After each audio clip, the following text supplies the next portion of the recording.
Chapter 661. Little junior brother, you're finally awake.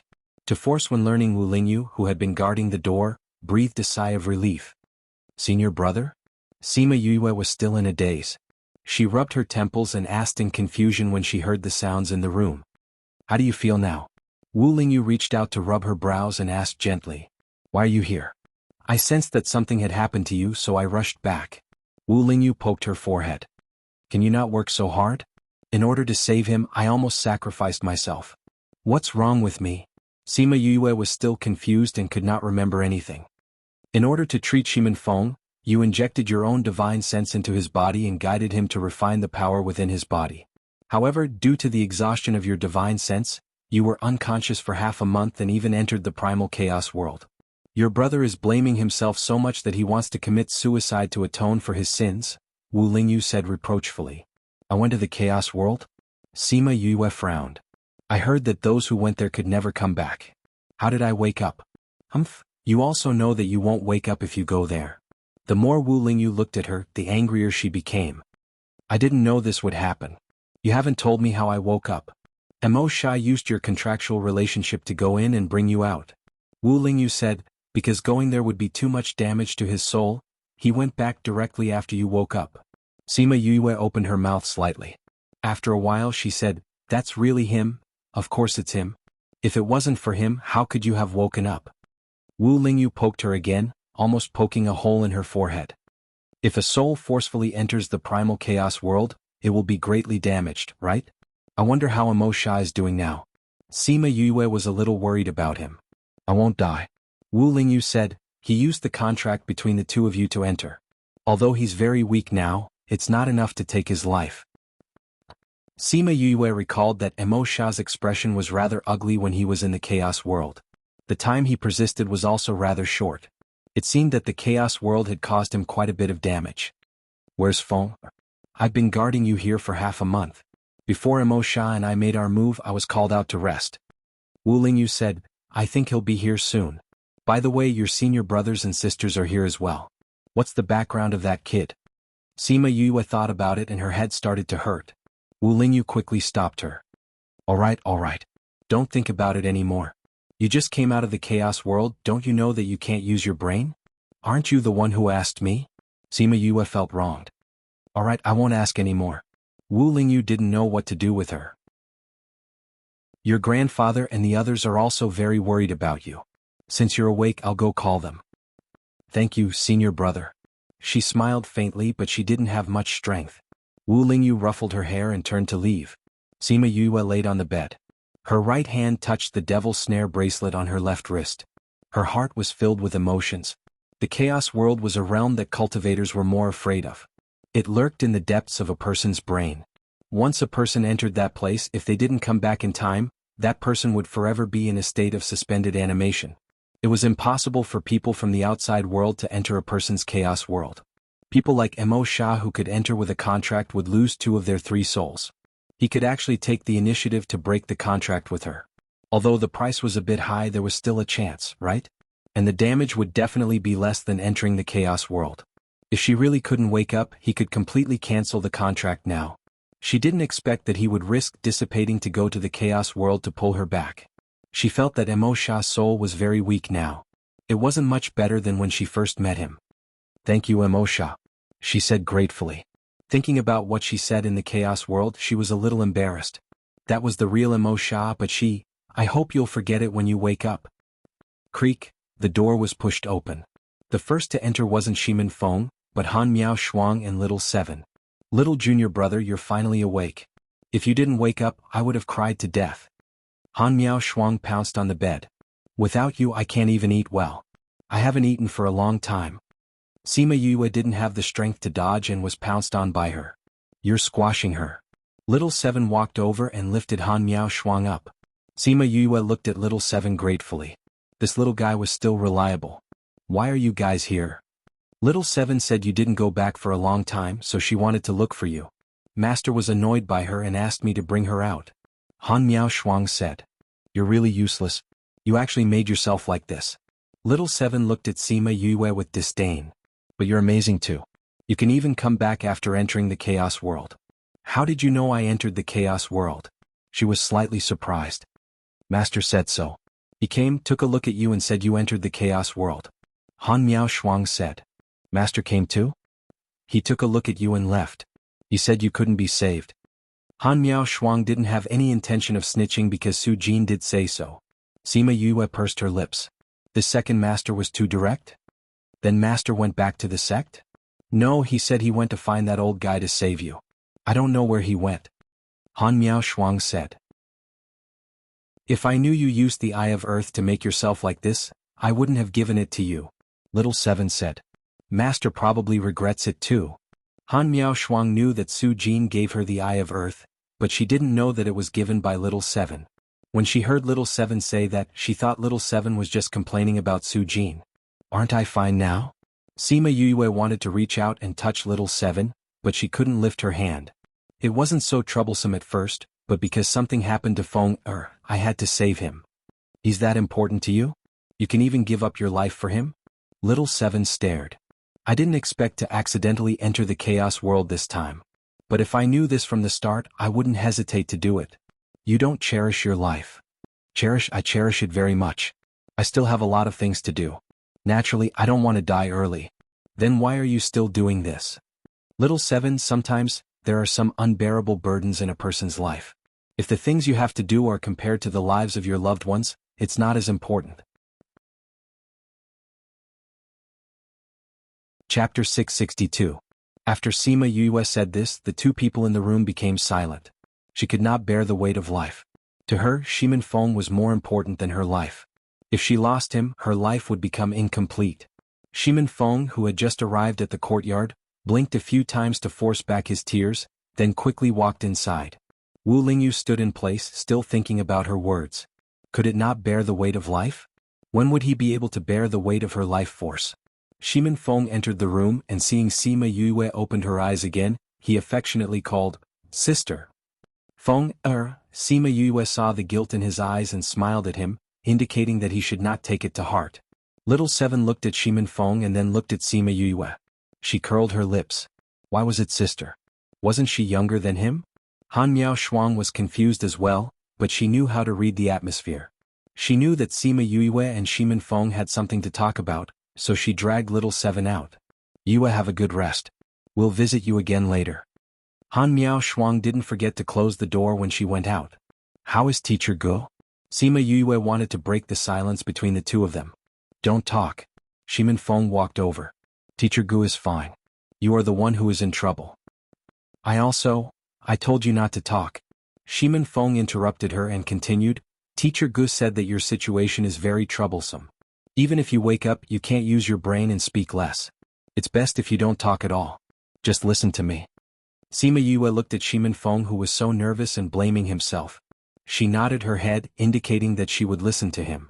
But her being like this made Shimin Feng unable to speak the words in his heart. The two people fell into silence.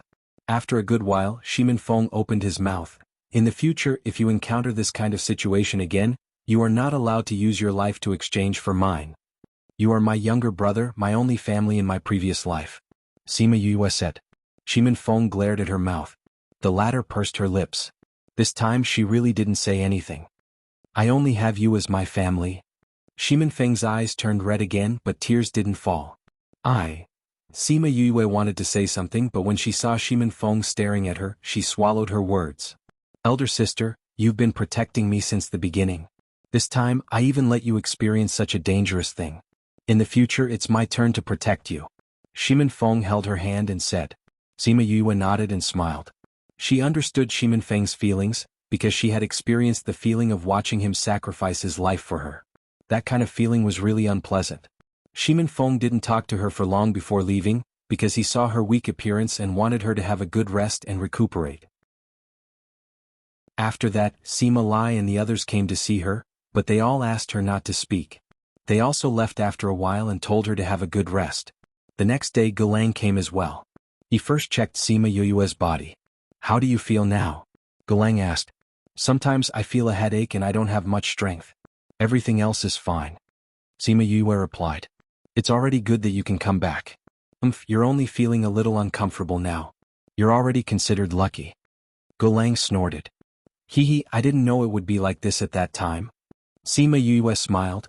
Entering the chaotic world isn't something that everyone with exhausted consciousness can do. My chances are small. No matter what, it's good that you can come back. Gulang said. Do you know how you came back? Sima Yue shook her head. She still couldn't tell them about Emo Sha's existence.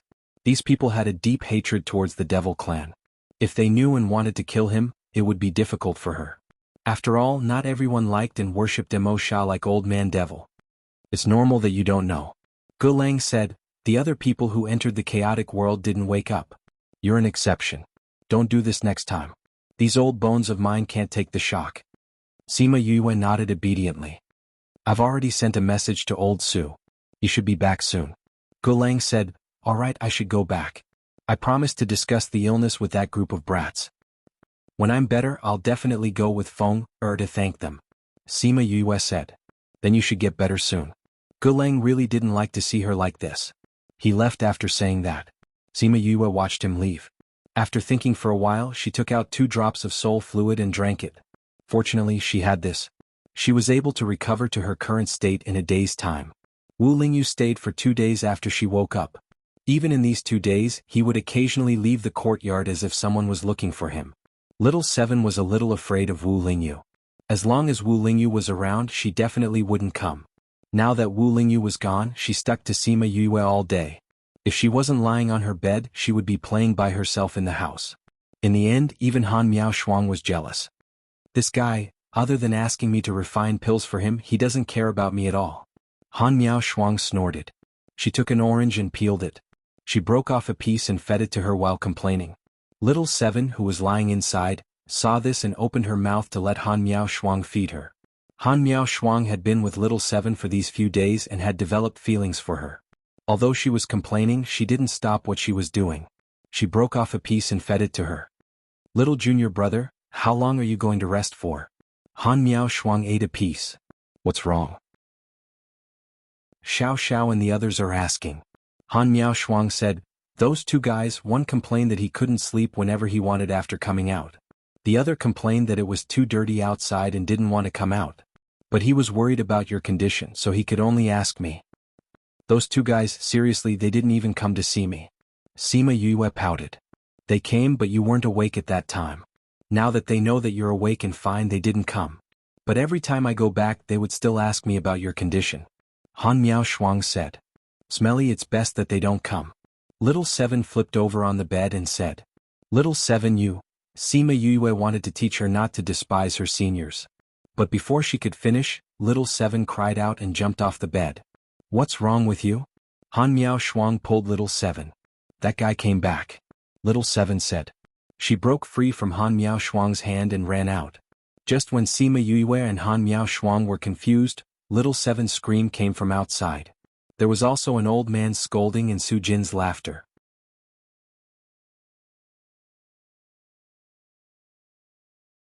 His thoughts had been seen through. Greetings, Dean. She nodded towards the courtyard. Those 2 guys said a lot of good things about you to me. I don't think they would speak without thinking. Yuan Xiaojie said, so you have to get better quickly. I still have things for you to do. Sima Yue was confused by his words. What kind of jump was this? He wasn't here to visit her, but to find her for something? It was the first time they met and he said that he had something for her to do. Why did she feel that there was something wrong with the way they opened the door? Yuan Xiaojie laughed when he saw her dizzy look. Then he took out a box and placed it beside the bed, saying, this is a meeting gift from Master Uncle. Although he had left the sect, he was still a member of the sect in his heart. He looked at Sima Yue as if she was his junior. Little Seven shrank in from the outside. She was sneaky at first, but when she saw the box beside Sima Yue's bed, she screamed and wanted to rush over. But when she passed by Yuan Xiaojie, he picked her up. That's my meeting gift for Yue. Don't even think about it. Little Seven struggled and drooled at the sight of the box. You're bad. I thought about it for a long time and you didn't give it to me. That thing is useless to you. Yuan Xiaojie didn't let go of her. But it's delicious. Little Seven protested. It's a waste for you to eat it. Yuan Xiaojie said, keep that thing away. Don't let her spoil it. Sima Yue looked at the comical scene and couldn't help but laugh. She kept the thing in her spirit pagoda. Once the thing entered her spirit pagoda, she knew what it was. She was very surprised, but she didn't have much use for it now. Yuan Shaojie gave her a spirit herb that could heal the soul. This herb was very effective in healing the soul and was regarded as the most precious among all spirit herbs. If she didn't have the spirit fluid, this would be the most precious spirit herb she had. But since she didn't open it in front of them, she continued to pretend that she didn't know what it was. Principal, you said you had something to do with me just now? It's not urgent. We'll talk about it when you've recovered and returned to the academy. Yuan Shaojie said. Alright, I've given you the gift. It's time to return to the academy. Old Su, come back with me. I should check on your homework. Where's little Seven? I'm not going back. I want to be with little Yu. Little Seven continued to struggle. This time she managed to break free. Once she escaped from Yuan Shaojie's demonic grasp, she ran towards Sima Yue and pouted her little mouth, ignoring him. Yuan Shaojie smiled and left with a bitter Su Jin. Su Jin looked at little Seven enviously. If only he didn't have to go back. Once they left, little Seven immediately looked at Sima Yue with shining eyes. Sima Yue patted little Seven's head and said, "This was given to me by the courtyard. And it's useless to you. But it's the only thing that tastes good."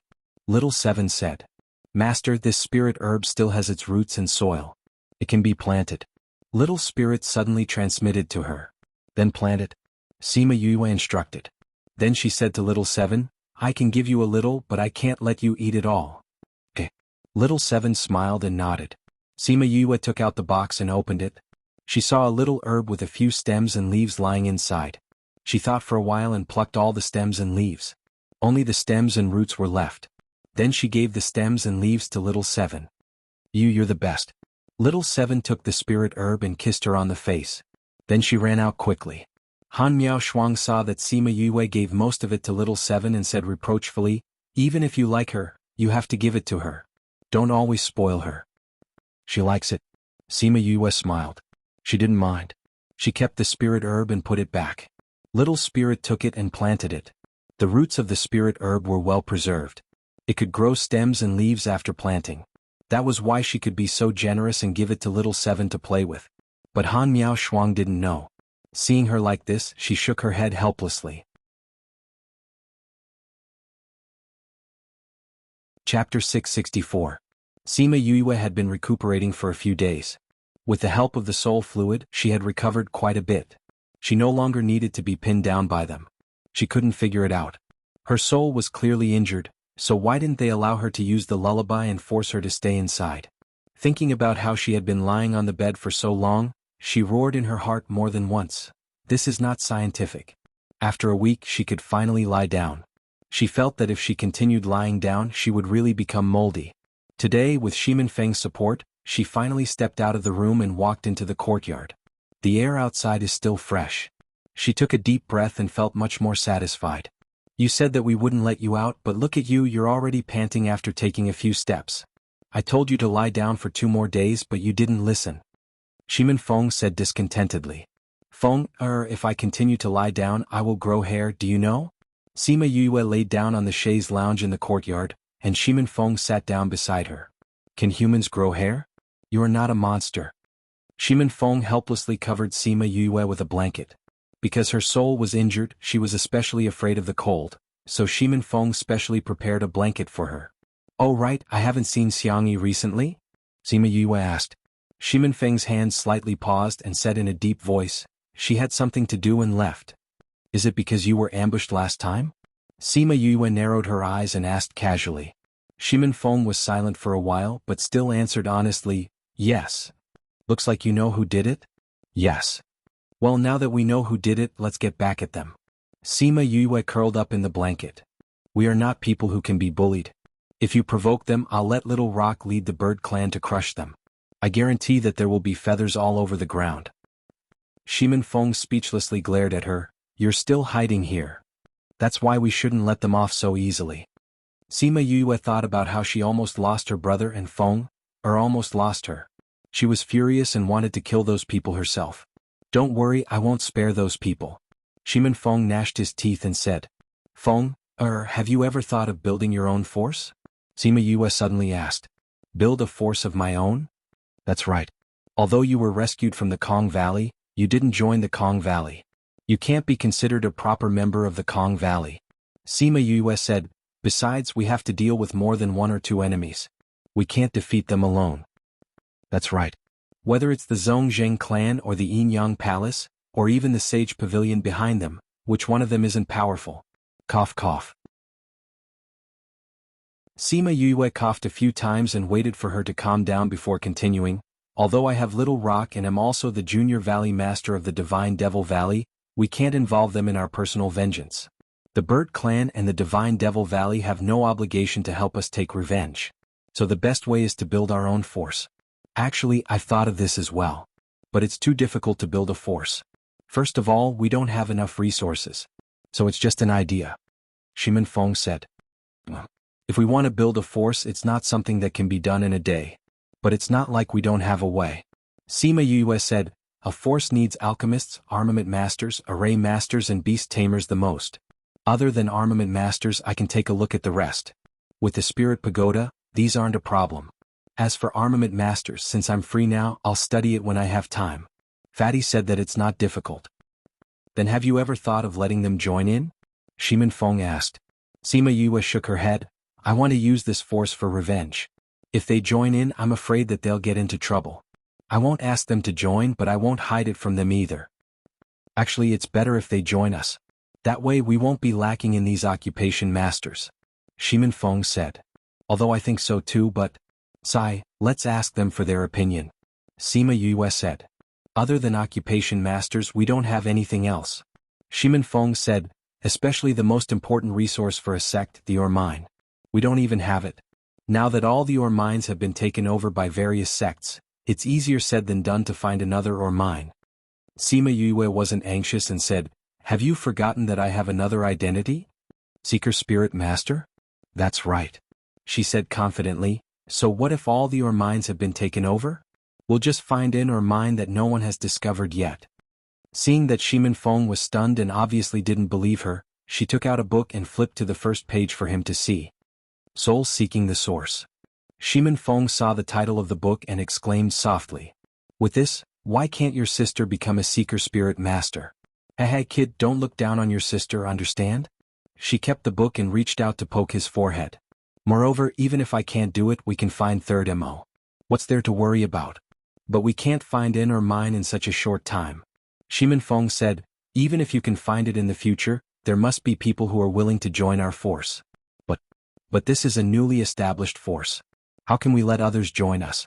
How can we make them work for us wholeheartedly? Sima Yue voiced out Shimin Feng's worries. Yes. Shimin Feng nodded. Establishing a force is different from our previous clan. The people in the clan will naturally be willing to work hard for the clan, but those people might not. Even if we give them pills and spiritual weapons to support them, they might still drop the ball when the time comes. So we can't use ordinary people. Sima Yue smiled. Can't use ordinary people? Shimin Feng was confused by his own words. If he understood what she meant before, he didn't understand what she meant now. Yes, if we can't use ordinary people, then we'll use extraordinary people. Sima Yue smiled. Who are the extraordinary people? Those who want to die but don't want to. As long as they can live, they will do whatever it takes. And we are the condition for them to live. Sima Yue said. Shimin Feng immediately understood what she meant. You want to look for those fugitives? That's right. Sima Yue nodded. Those fugitives are capable if they can survive. Even if they can't fight against 10 people, they can fight against 4, 5, 6 or 7 people. Your idea is good, but if we want these people, firstly, they might not be willing. Secondly, their old enemies will become our hidden danger. Happy reading every day. Chapter 665. Sima Yue had also thought about the 2 points mentioned by Shimin Feng. He was right. Since these people were outlaws, it was not easy to get them to join her force. Not to mention that if she accepted them, she would have to pay for what they did in the past. Let's leave this matter to the future. She saw Shimin Feng frown and said, actually, it's not like there's no way to solve this problem. Have you thought of a solution? Shimin Feng looked at her expectantly. In the past, whenever he encountered a problem, he would tell her and she would always be able to come up with a solution quickly. It would be great if we could expand our forces so much that no one would dare to challenge us. Sima Yue said. Shimin Feng's eyes lit up as he smiled and said, "You still have a way. As long as they develop their forces to the point where others would not dare to touch them easily, even if they knew that their enemies were here, who would dare to come and cause trouble? When the time came they would step forward to mediate, and those old grudges would be resolved. If he really couldn't resolve it then he would just go overboard. In any case you might dare to hunt down one person, but would you dare to hunt down the entire force?" "Of course, who's older?" Sima Yue said proudly. "Yes, you're the boss." Shimin Feng smiled and said, "Since we've decided, then we still have to prepare resources in the early stages. Otherwise, when those people come, we won't have anything for them to cultivate with." "Yes, we can plan this out first." Sima Yue said, "I'm still a student of the academy, so I don't have much time. I'll have to rely on you for the preparation and the rest." "Don't worry, I will take care of these things," Shimin Feng said. "I've always been assured of your mobility." Sima Yue reached out and patted Shimin Feng's head, just like in the past. "However, it's best to keep this matter a secret, so the Kong Valley, I know how to tell them. But I'm afraid Xiangyi won't be so easy to convince." Shimin Feng said. "Xiangyi is a good girl. What do you think of her? If you're interested, we'll marry her. Although our Shimin clan only has you, but just based on this point of Little Peng, you are more than enough to match the young miss of Kong Valley. If you're not interested in her, you should make it clear as soon as possible so that she won't waste her time with you." Sima Yue looked at him meaningfully. "I understand," Shimin Feng said. "What do you mean by, understand? Do you understand your own feelings or do you understand what I'm saying?" Sima Yue beamed. "Tell me, do you like me?" "Sis, why are you asking this? We are talking about establishing a force." Shimin Feng said awkwardly. "Of course I'm concerned about you." Sima Yue retracted her hand and said, "You are the only one left in the Shimin clan. You have to bear the heavy responsibility of carrying on the family line. It would be best to give birth to a nest of children, and then they would give birth to another nest of children, and the sooner Shimin Feng's family develops, the better. Sis, what happened that year really wasn't your fault. Don't blame yourself too much," Shimin Feng suddenly said. The smile on Sima Yue's face slowly disappeared. She leaned back on the chair and let the sun shine on her face. She closed her eyes and tears suddenly fell. If it wasn't for me, if it wasn't for me. She was still brooding over what happened that year, and it was impossible for her to truly let it go. Even if all her enemies were dealt with and the Zhongzheng clan and Yinyang Palace were destroyed, she still wouldn't be able to let it go. Because those who passed away would never come back. Her peaceful and beautiful life would never come back. Sis, if father and mother knew that you always blame yourself even if they are in the ghost realm, they would be worried," Shimin Feng said. Sima Yue suddenly opened her eyes and looked straight at Shimin Feng. That gaze made the latter a little scared. "Why are you looking at me like that?" "Ghost realm, you just said the ghost realm." Sima Yue said, "After a person dies their soul will enter the ghost realm. Then father and mother also went to the ghost realm? Could they have survived?" "This isn't quite possible," Shimin Feng said uncertainly. "Doesn't that mean it's possible?" Sima Yue said. "Maybe." Shimin Feng said, "We don't know much about the ghost realm. We don't know if a soul can survive there. We also don't know if a person can go there if they are not dead." After Shimin Feng said that, Sima Yue's eyes dimmed a little. She didn't say anything else. Just then there was a movement at the entrance of the courtyard. The two of them looked up and saw Kong Sengyi walking in from outside. "Yue, are you feeling better?" Kong Sengyi walked over and put his face in front of Sima Yue. He looked at her carefully and said, "Your face is so pale and your eyes are so lifeless. Why haven't you recovered after such a long time?" "It's the most troublesome for us cultivators to injure our soul. Luckily it's not impossible to recover," Sima Yue said. "Are you comforting me? Even if you say that, I still feel very guilty. If it wasn't for us, Feng wouldn't have broken the seal. If he didn't fall into such a dangerous situation, you wouldn't have exhausted your consciousness and entered the chaotic world." Kong Sengyi said with self-blame. "Feng chose to break the seal. You don't have to blame yourself." Sima Yue said, "Besides, aren't we all fine?" She saw Shimin Feng's reaction just now. She knew him so well, how could she not know what he was thinking? Since they were all family in the future, and the matter of the seal was decided by Shimin Feng himself, how could she blame him? Kong Sengyi didn't think so. She cupped her fist and said seriously, "In the future, Xiangyi's life is your life. Whatever you want me to do, as long as it doesn't hurt the Kong Valley, Xiangyi will do it." "Don't say that," If you don't do it, Feng will hate me to death. We'll be family in the future. Sima Yue teased. What nonsense are you talking about? Kong Sangyi glared at Sima Yue. What, you don't want to be family with me and Feng, or Feng won't hate me? Sima Yue said and looked at Shimin Feng. I wanted to let Feng propose to the Kong Valley when the time is right. It seems like you're not willing. Feng, since Xiangyi isn't willing, don't force her. I'm not unwilling. Kong Sangyi quickly denied. That means you're willing. Sima Yue laughed. Seeing Kong Sangyi's red face, she laughed even more happily. Yue, if you continue to tease me, I'll ignore you in the future. Kong Sangyi was embarrassed by her words and threatened. You can ignore me? You have to call me sister in the future. If you ignore me, don't you want to follow Feng? Shimin Feng saw that Kong Sangyi wanted to dig a hole in the ground after hearing Sima Yue's words. He stood up and carried Sima Yue, saying, You've been out for so long today. It's time to go back. Sima Yue nestled in Shimin Feng's arms. Feng, don't forget sister when you have a wife in the future. Happy reading every day.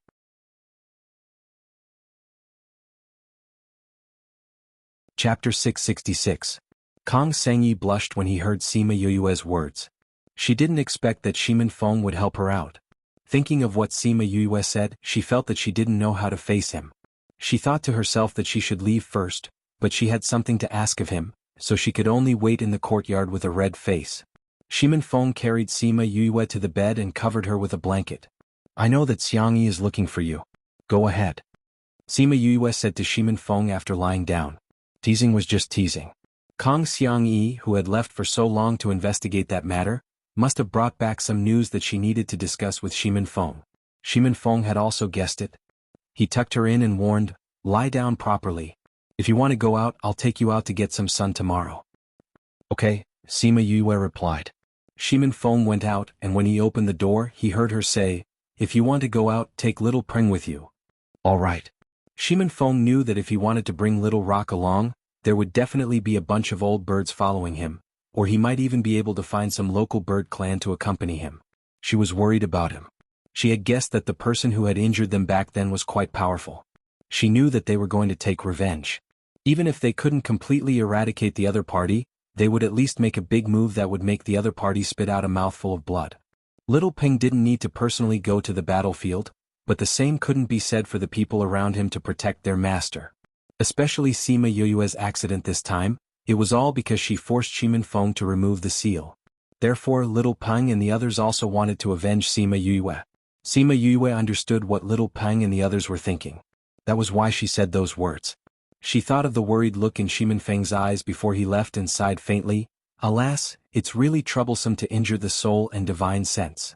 She wasn't someone who could calm down easily. Now that she had to lie down like this every day, she was really suffering. Shimin Feng came to the courtyard. When Kong Sangyi saw him, the blush that had just been pushed down quietly reappeared. She's just bored these days, so she's joking with you. Shimin Feng saw her like this and subconsciously explained. Then what do you think? Although Kong Sangyi's face was very hot, he still firmly stared at Shimin Feng's eyes. There were only the two of them and he understood her thoughts. Naturally she would want to get a response. He had her in his heart. After so many years of feelings, he had finally reciprocated. But if she didn't have him, what would he do? Give up? No. She liked him, so she wouldn't give up easily. If he really didn't have her in his heart, then she would always be by his side and let him only have her in his eyes. She would get what she wanted one day, right?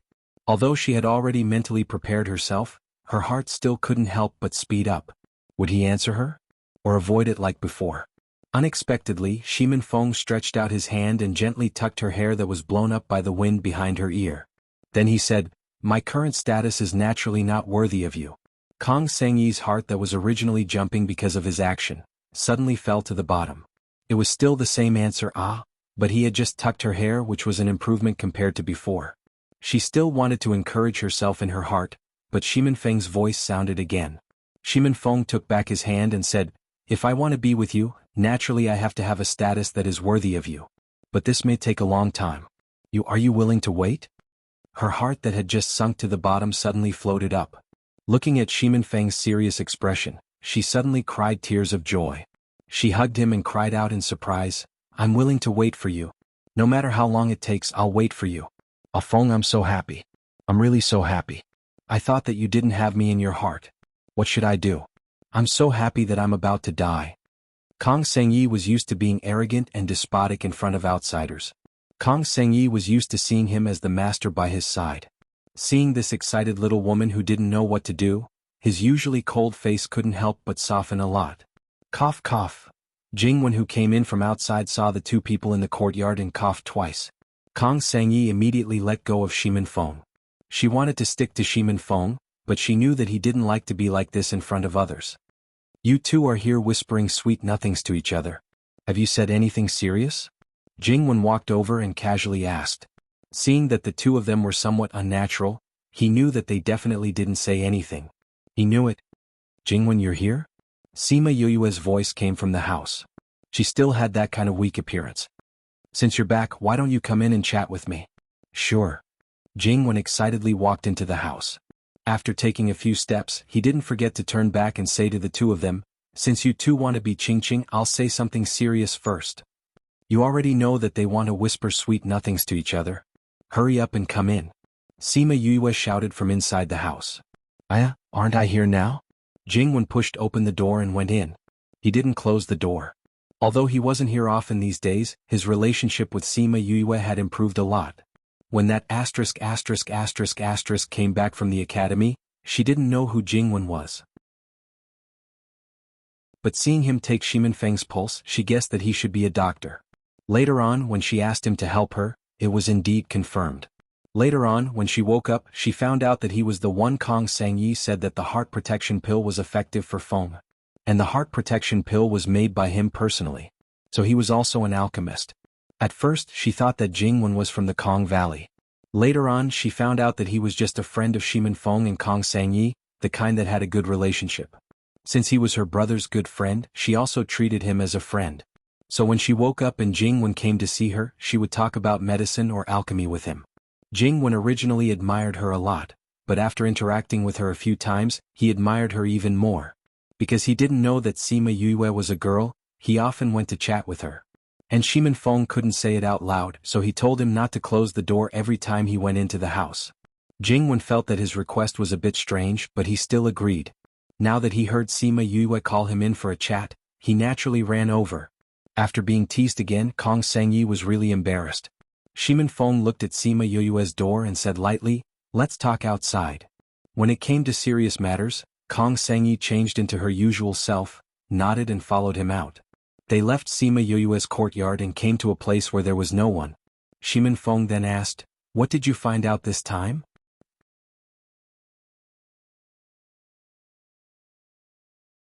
Chapter 667. Kong Sengyi handed over the information he had found to Shimin Feng and said, "At that time, other than Lanfang sect, there were also people from 10,000 Red Cloud sect who attacked us.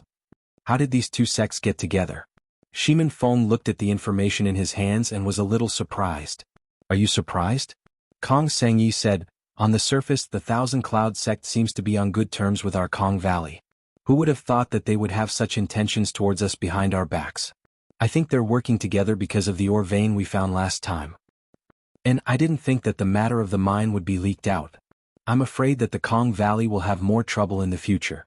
Shimin Feng said, "Have you found out who leaked the news of our whereabouts in the mine?" "We've already found out. Father and the others have dealt with him." Kong Sengyi said, "The mineral vein that we discovered is indeed enviable, but if anyone wants to touch us, it won't be that easy.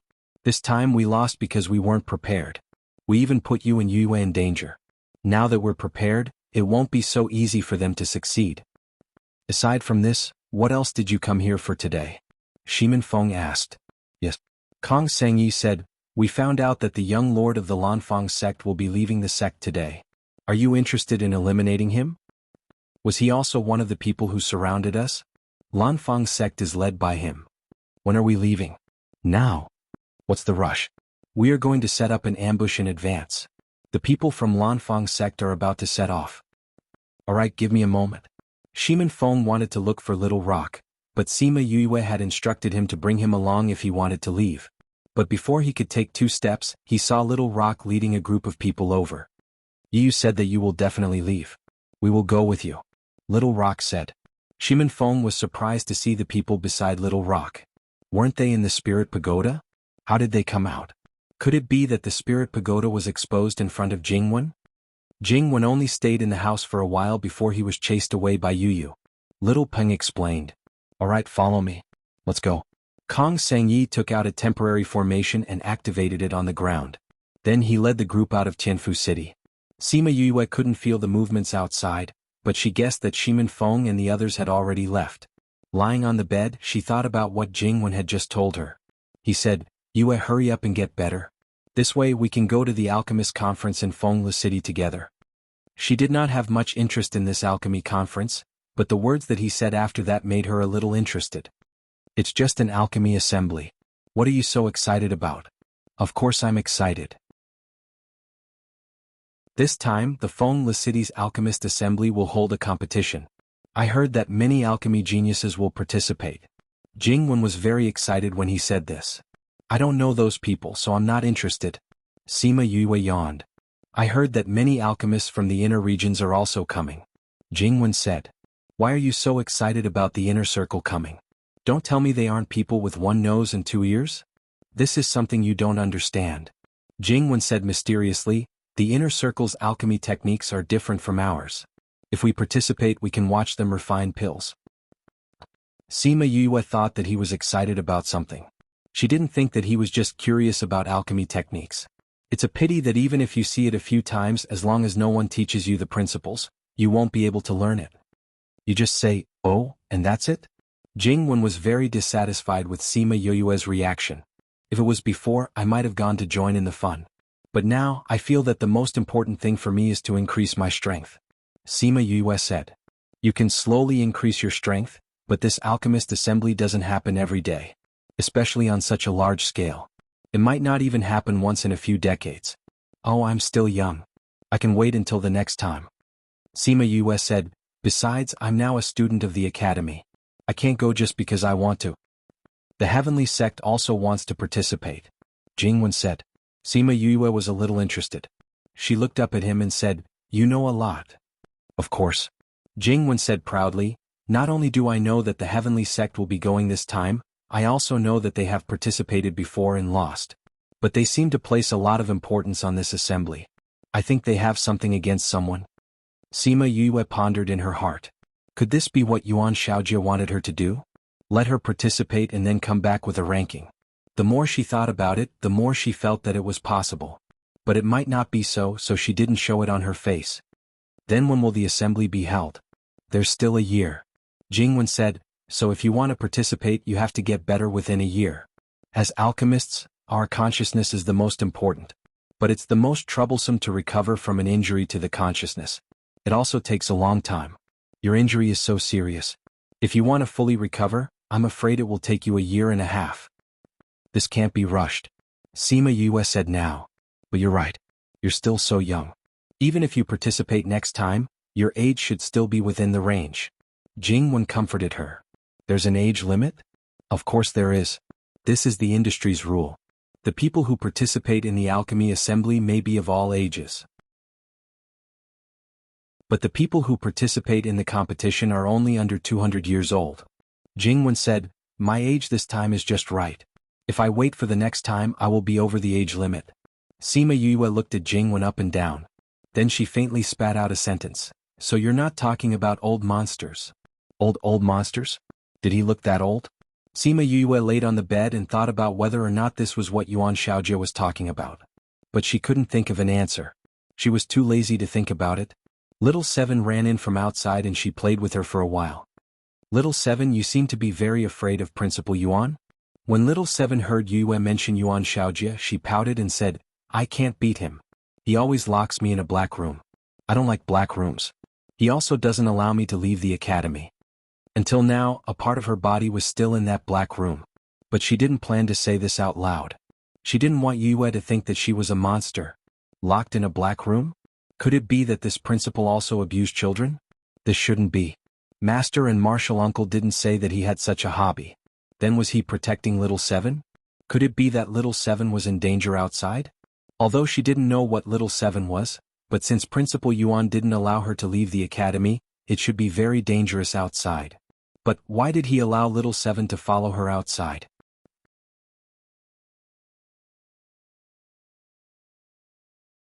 Chapter 668. Crazy Wife, 5th Miss Godly Doctor. Chapter 668. Sleep and you advance in level. Chapter 668. Sleep and you advance in level. She called out a scarlet bee and said, "Little Seven, can you bring it with you wherever you go?" Bring the little bee? Little Seven took the scarlet bee. She had a good impression of this kind of spirit beast that could transmit information. She took it and placed it on her hair. The scarlet bee held on to her hair and did not move. It looked like a hairpin. "This is my scarlet bee. I have made a contract with their king. It will be with you. If you meet with any danger, you must inform me immediately," Sima Yue explained. Little Seven's heart was moved. She knew that Yue was really good to her. She was really worried that she would be in danger. Although she guessed that her identity would bring her trouble, she didn't chase her away. Instead, she kept the scarlet bees by her side. She touched the scarlet bee on her head and truly accepted her. If she had stayed by her side with a purpose in the past, now she really wanted to be with her. "Little Seven, you can play in the courtyard. Don't run around.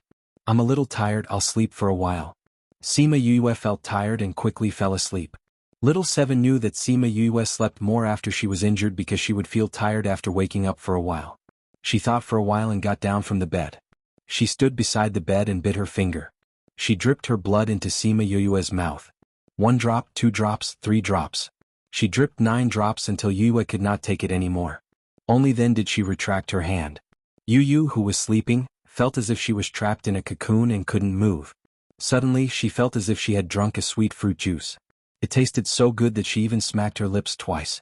That fragrant smell cleared up her muddled mind, and the shackles on her body disappeared. She broke out of the cocoon that had wrapped around her. Little Seven sat on the stool and watched as Sima Yue advanced in level. She felt that her divine sense had recovered and smiled in satisfaction.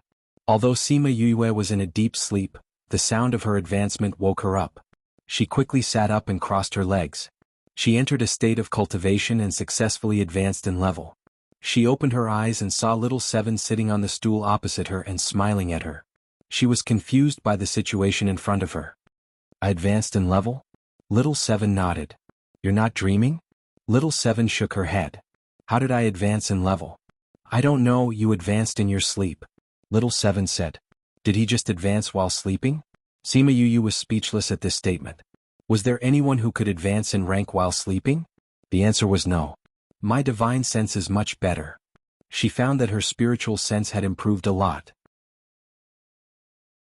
Previously she was always very tired, but now she felt refreshed. Of course, there was still a long way to go before he fully recovered. However, compared to the 2 months he had been in a coma, it was much better. She glanced at Little Seven. Did her advancement have anything to do with her? She didn't believe that she advanced in her sleep. She smelled a faint fragrance in her breath. It was the same smell as in her dream. Little Seven must have fed her something to advance in level. "Thank you, Little Seven," she said gratefully. Hee hee. Little Seven smiled. She didn't admit or deny what she did.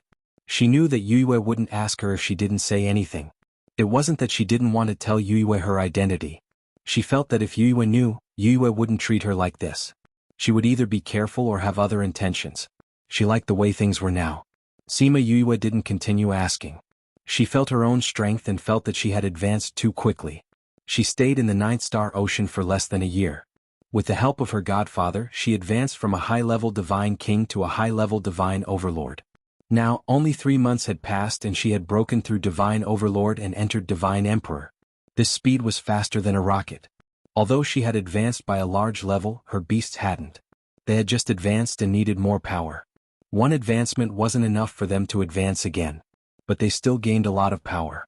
She believed that if Sima Yue advanced again, they wouldn't be far off. First-level divine emperor.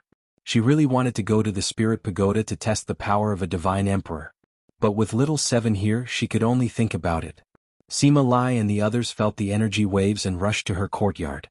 She was injured, so she shouldn't be the one to advance. Shimin Feng and the others had left, so it definitely wouldn't be them. So they were worried that someone had come here by mistake. They were even more worried that that person would hurt Yue. But when they came to the courtyard and saw Sima Yue, they were stunned.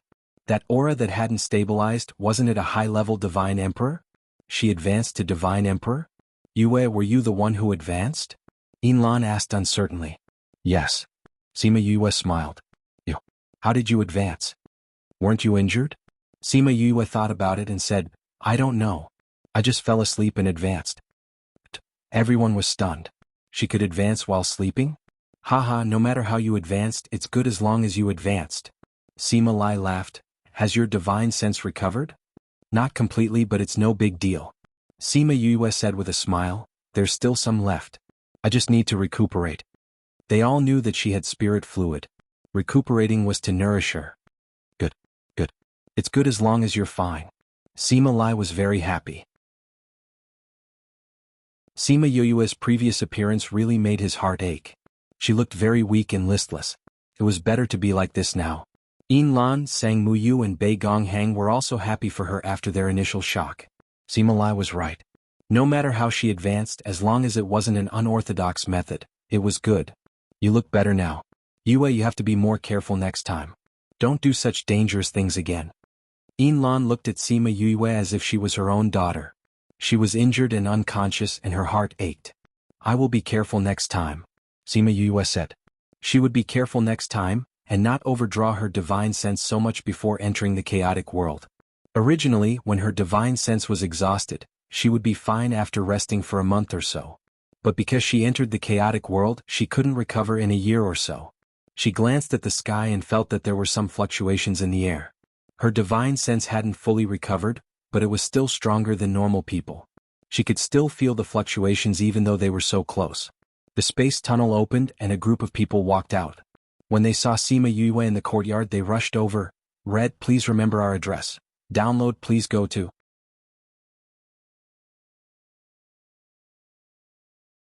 Chapter 669. Sima Yue caught Shui Qing Man, who threw herself at her and asked curiously, Godmother, why are you here? I heard that you were injured and unconscious, so I came to see you. How are you? Shui Qing Man let go of Sima Yue and sized her up. I'm fine. I'm almost fully recovered. Sima Yue allowed her to examine her body. Godmother, it's not time for you to take the pills yet. How did you hear that I was injured? Because something happened, we sent someone to look for you. In the end, he went back and said that you were injured and unconscious. Shui Qing Man said. Did something happen in the clan? Did you fight with someone? Sima Yue asked with concern. Yes. Shui Qing Man said. Yue, since they are here to visit you, let's talk inside. Sima Lai reminded her. Shui Qing Man let go of Sima Yue and smiled at Sima Lai. You are Yue's grandfather, right? I'm her adoptive mother. According to seniority, I should call you uncle. The corners of Wu La Xiu's and the others' mouths twitched. Mother had lowered their seniority just like that? He walked over to Sima Yue and asked, What happened to you? The messenger said that you were very serious and scared us. Imperial Mother said that she wanted to come, but at that time, the war was urgent and she couldn't come. It was a little dangerous at that time, but it's fine now. Sima Yue said, Did you guys fight with others? If that's the case, why are you still here?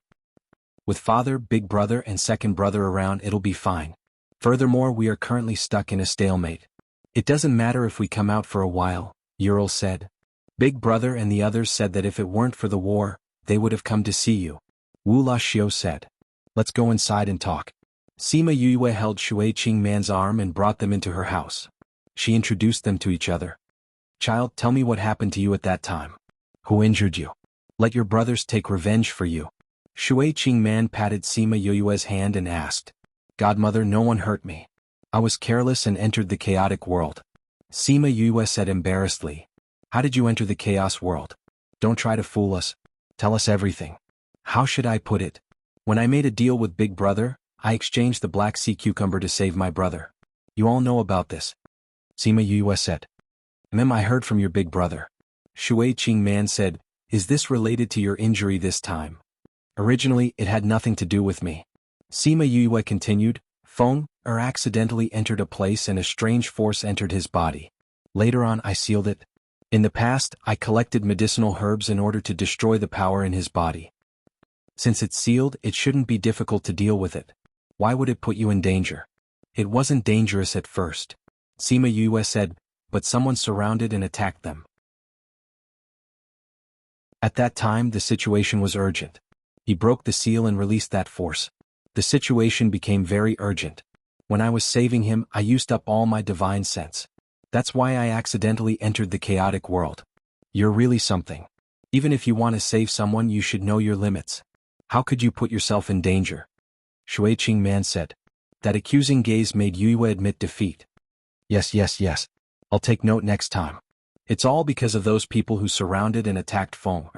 If it wasn't for them, there wouldn't be so many problems. Wu Xiu said hatefully. That's right. Wu La Er agreed. Do you know who attacked you? Feng, and the others have already gone to investigate. We don't have to get involved. Sima Yue said, you said you fought with someone just now. What's going on? It's all because of those stinky eel clan. Previously we were busy saving Mother and the entire clan kept a low profile. But because of that, those eel clan forgot who was the boss of the sea. Wu Xiu said. You guys fought just like that? Humph, when we sent you off we caught a few stinky eels. They actually sent people to investigate. The last time you advanced they already caught a few. This time, Father got angry and brought people to talk to them. In the end, the discussion fell through and they started fighting. You guys kept a low profile all these years, but your strength didn't decrease much. How did you guys end up in a tug-of-war with the eel clan? Sima Yue didn't understand. When she was in the Ninth Star Ocean, she understood some of the powers around the Violet Water clan. This eel clan was definitely not a match for the Violet Water clan. Because they colluded with the Water Dragon clan. Wu La Er said, the Water Dragon clan is slightly weaker than us. But with the two clans colluding together, it's still difficult for us to win. Luckily you left us a lot of pills before you left, so we haven't lost yet. But these pills are almost used up. Then how long can you guys stay this time? Sima Yue asked. About 10 days. Shui Qingman said, this was originally our estimated time. But since you're fine we plan to go back earlier. Adoptive mother, since you guys are here then you guys should wait a while. We'll refine some pills for you guys to bring back. Sima Yue said. Your injuries haven't healed yet. Wu Xiu said disapprovingly. My consciousness has already recovered by more than half. Although it's not as good as before, it's still not a problem to refine these pills. I'm already at the stage where practice makes perfect. Sima Yue said. Forget it. If you're like this we'll feel sorry for you too. Shui Qingman said. Adoptive mother, don't worry. I won't put myself in danger again. Sima Yue said, I'll go back to the academy and find my friends to refine pills with me. That way we'll have more. Adoptive mother, this is your first time on land, right? You guys can treat this place as your home. You can let Auntie Lan and the rest bring you around the streets. Mother, since 10th brother has already said so, let's stay. Wu Xiu said, didn't you say last time that you wanted to see how humans live? We can take a good look around here. Alright then. But we can't wait too long. Shui Qingman was originally worried about Sima Yue. Now that she saw that she was doing well, she started to worry about the Ninth Star Ocean. Alright then, I'll accompany you guys at home today. Tomorrow I'll go back and find someone to help. Sima Yue said. On the morning of the second day, she entrusted Shui Qingman and the rest to Sima Lai and returned to the inner courtyard. After thinking about it, she decided to go to Parting Garden first.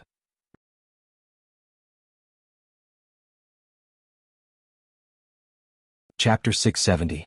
As soon as Sima Yue walked into the yard, Su Xiaoxiao came over with a broom and said excitedly, Junior brother, you're finally back. How are your injuries? I'm feeling much better. Sima Yue said, are you cleaning again? That's right. You didn't see how dirty this courtyard was a few days ago. It was simply unbearable to look at. Originally Big Brother and I wanted to see you, but we were caught by Master to work for him. Now the principal is back and wants us to work for him, so Big Brother and I have no time to see you. Su Xiaoxiao complained. What did Master ask you to do? Sima Yue asked with a smile. What else can we do? We just have to deal with Principal Yuan's matters. In the end, Principal Yuan came back before we were done. We didn't pass the inspection, so we continued. I had just finished, so I had time to clean the yard. It's too dirty? Sima Yue looked at Xiao Zhao's angry face. His obsessive-compulsive disorder must have caused him a lot of pain recently. Eldest senior brother went to sleep? Yes, he went to sleep as soon as he came back. He hasn't slept for the past few days.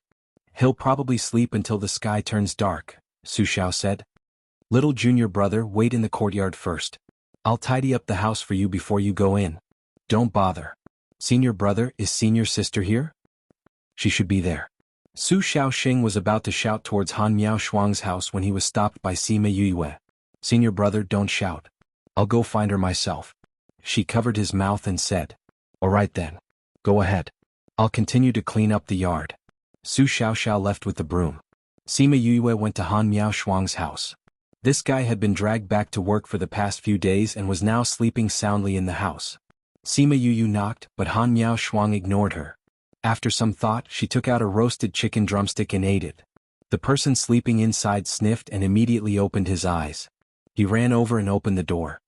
I knew you were back. Oh, it smells so good. Is there anything for me? Sima Yue saw that she was still in her pajamas. She entered the room and closed the door. Put on your clothes and wash up first. Although Han Miao Shuang really wanted to eat it, but Sima Yu said that she couldn't eat it if she didn't wash up. Thus, she quickly went to tidy herself up. After she was done, Sima Yue took out a grilled chicken drumstick for her and watched her eat. She then asked, are you guys busy recently? Han Miao Shuang shook her head. Master won't let us continue doing things now. Then do me a favor. Sima Yue said. What do you want us to do for you? Sima Yue took out a pill formula. Han Miao Shuang glanced at it and was immediately interested. This is a very ancient pill formula. How did you get it? I got it by accident. Sima Yue said, I need a lot of these pills now. Can you and the seniors help me refine it? This is for the spirit beasts. Han Miao Shuang guessed it when she saw the herbs. Yes. Sima Yue said, how about it? Can we? We haven't refined this before. But this pill's level isn't high. It's only level 6. It shouldn't be a problem to refine it. How much do you need and when do you need it? Han Miao Shuang said confidently. 10 days. Including today. As for the quantity, the more the better. Sima Yue said. No problem. Han Miao Shuang promised. Sima Yue took out an interspatial ring. It was filled with the herbs needed to refine this pill. Go and tell eldest senior brother and third senior brother. If they are willing, you can show them the pill formula. Sima Yue said. Okay, I'll go and find them now. Han Miao Shuang took the pill formula and was about to leave. Sima Yue pulled her back. Wait a while before you go. Just now, third senior brother said that you guys just finished. He's tidying up the courtyard. If he doesn't, he will feel uncomfortable all over. Eldest senior brother, let him sleep for a while. That's fine too. Han Miao Shuang put down the pill formula and sat down to continue eating. What about you?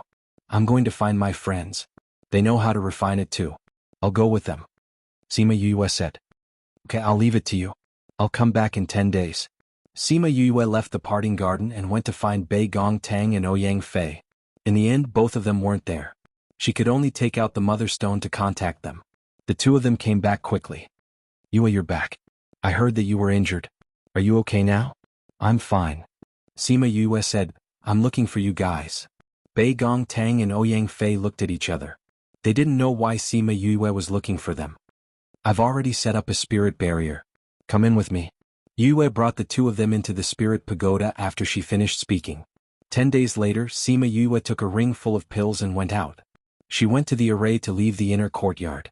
The two of them were still guarding there. She took out Su Jin's token and they let her in easily. After she left, the two of them continued to drink, eat, and chat. Principal Yuan is talking about her, right? Should be. Isn't she Su Jin's disciple? Principal Yuan actually placed his hopes on her. It's a little unimaginable. It's normal for Su Jin's disciple to be unimaginable. I hope she can do it this time. Whether she can do it or not, we can't do anything about it. Come, let's continue drinking. Sima Yue returned home. Shui Qingman and the others were waiting for her. 10th brother, you're finally back. If you didn't come back, we would have left. Wuxia said. Sima Yue saw that they were a little anxious and asked, what's wrong? Is there a change in the war? Yes. We received news yesterday that the Water Dragon clan is sending troops over. There should be a big battle in the next 2 days. Wuxia said. We wanted to leave yesterday, but we remembered that today was the agreed time, so we waited for another day. Since that's the case, I won't keep you guys. Sima Yue took out the space ring and passed it to Shui Qingman. Godmother, there are pills inside. Bring them back. They can be put to good use.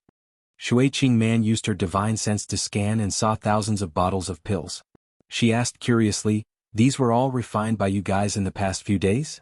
Sima Yue knew that the number of pills inside would scare her. She explained, these were all refined by everyone.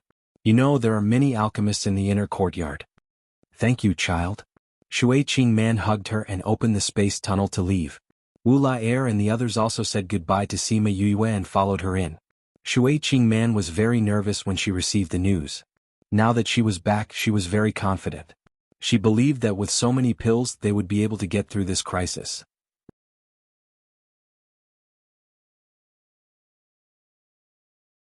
Chapter 671. In the Nine-Star Ocean, Third Mo was running with all his might. A few squid behind him swung their long tentacles at him, but he cleverly dodged them. Another tentacle attacked him from the side.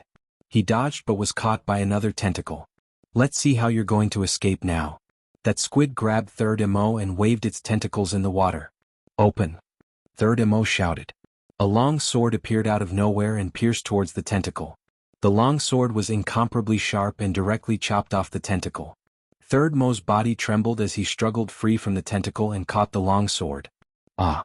The cuttlefish that had its tentacles cut off swam around in the water. Its other tentacles swung around and hit a few cuttlefish near it. Third Mo took advantage of the chaos and continued to swim upstream. It would be more advantageous for him to get out of the water. He would be restricted underwater. Stop fighting. Hurry up and chase after that human. Don't let him go to the surface of the sea. A cuttlefish shouted. Only then did the other cuttlefish stop and continue chasing after Third Mo. Third Mo's speed in the water wasn't fast to begin with. In addition to his injuries, the squids quickly caught up to him. The squid surrounded him and said, "Brat, hand over the thing and we'll let you die a quick death. Since the item is already in my hands, how can I return it to you?" Third Mo raised his sword and faced them. "So many of you have died, yet you still dare to chase after me? Truly a bunch of people who don't fear death." Thinking of their dead clansmen, the cuttlefish retreated. Third Mo snuck into their clan's land and stole the item. Not only was he not killed in the clan's land, he even killed many squids and successfully escaped. However, he was also severely injured. "Don't be scared by him. He's already heavily injured. He's no match for us," shouted one of the squids. "Let's quickly capture him and bring him back. This place is not far from where the Violet Water Tribe and the Water Dragon Tribe are fighting. If we encounter them, we'll be in trouble." Another one reminded. "Yes, let's attack together. Do you think we're afraid of him?" "That's right. He is now an arrow at the end of its flight. Everyone attack together." Third Mo saw that they were not intimidated by his aura, so he made a feint at them and took the opportunity to swim upstream. However, before he could swim 2 meters, he was enveloped by the stench they released. That aura almost suffocated him and his body became soft. His movements became much slower as well. A few squids surrounded him and dozens of tentacles intertwined to form a net, enveloping him inside. Then they spat out a huge bubble trapping Third Mo inside. As soon as Third Mo entered the bubble, a foul stench assaulted his nostrils. It was even worse than the smell from before. It almost made him vomit out the rice that he had not eaten for a few months. He told himself not to breathe and then gathered all his strength to attack the bubble. But no matter how he attacked and how the bubble changed shape, it would not break. The squid wrapped the bubble with its tentacles and smiled proudly. "So what if you killed so many of our clansmen? Haven't you been captured by us in the end? Ah, let's go. Since you don't want to hand it over, I can only bring you back and torture you slowly. Who cares how powerful you were before? Now that you're in our clan's territory, just wait to be cut into pieces." Ah! Third Mo felt that he was about to faint from the smell. That smell seemed to have an anesthetic effect, and his divine sense became more and more blurry. So, an ice arrow suddenly shot out and directly hit the bubble. The bubble that was stuck inside was pierced by the ice arrow. Third Mo seized the opportunity and pulled hard, tearing a hole in the bubble. When the squids saw the ice arrow floating in the water, they were shocked. "That's the Violet Water Clan's little prince's ice arrow. Haha, it seems like you're not stupid. You know that it's mine." Wuxia swam over with a bow in his hand. There were 3 ice arrows on it. He released the bow and the 3 ice arrows shot towards the squids. BFFF. The 3 squids that were hit by the ice arrows spat out a mouthful of blood and fell to the ground dead. "Little prince, what is the meaning of this?" A squid looked at its dead clansman and glared at Wuxia. "I was about to ask you the same thing. Your squid tribe's territory is not here." Wuxia condensed another ice arrow and attached it to his bow. "But this is also not the Violet Water Clan's territory. We are capturing people here. Little prince, aren't you overstepping your boundaries? Is that so? Wuxia aimed the bow in his hand at the squid that had spoken. This is the border of my violet water tribe. It has been so since ancient times. We haven't set up any defenses here these past few years. You seem to have forgotten this. Did you really think that this place had become someone else's territory? After Wuxia finished speaking, the ice arrow shot out. The squid that spoke quickly dodged, but the ice arrow seemed to have grown eyes. While it was dodging its tentacles, it tracked down its heart and ruthlessly pierced it. The other squids were scared silly. This little prince's combat strength was actually so strong. Little prince, we were wrong. We will leave now and never come here again. Wuxia put down his bow. The squids secretly sighed in relief, thinking that the other party was planning to let them go. Thank you for your forgiveness, little prince. We will leave now. That squid wrapped itself around Third Mo, but before it could move, it was entangled by a water whip. The water whip tightened and the squid was strangled to death. Following that, the water whip let go of the squid and gently wrapped around Third Mo, dragging him from the squid behind them. The squids all turned their heads and saw Wuxia holding Third Mo in one hand and the water whip in the other. Beside him was Shuiqing Man. Didn't you agree for us to leave? What is the meaning of this now? When did I agree for you to leave? Wuxia looked at them coldly. Since you have come to our territory, then stay as guests. Wuxia and Wuxia worked together, and those shrimp soldiers and crab generals were all taken care of by the two of them. When Third Mo came out of the bubble, he was still dizzy. Although he did not know these people, he could tell that they were saving him. Especially when Wuxia gently dragged him over, he was even more certain of his thoughts. But why did they help him when he did not have any relations with their clan? After eliminating all the squids, the two of them worked together to clean up the corpses. Mother, it's all done. Wuxia smiled and came over.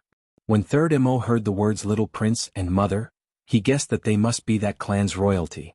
He calmed himself down and bowed to Shuiqing Man. Just as he was about to say a few words of thanks, he heard Wuxia ask, "You are Third Mo, right? Nine-Headed Birds Academy."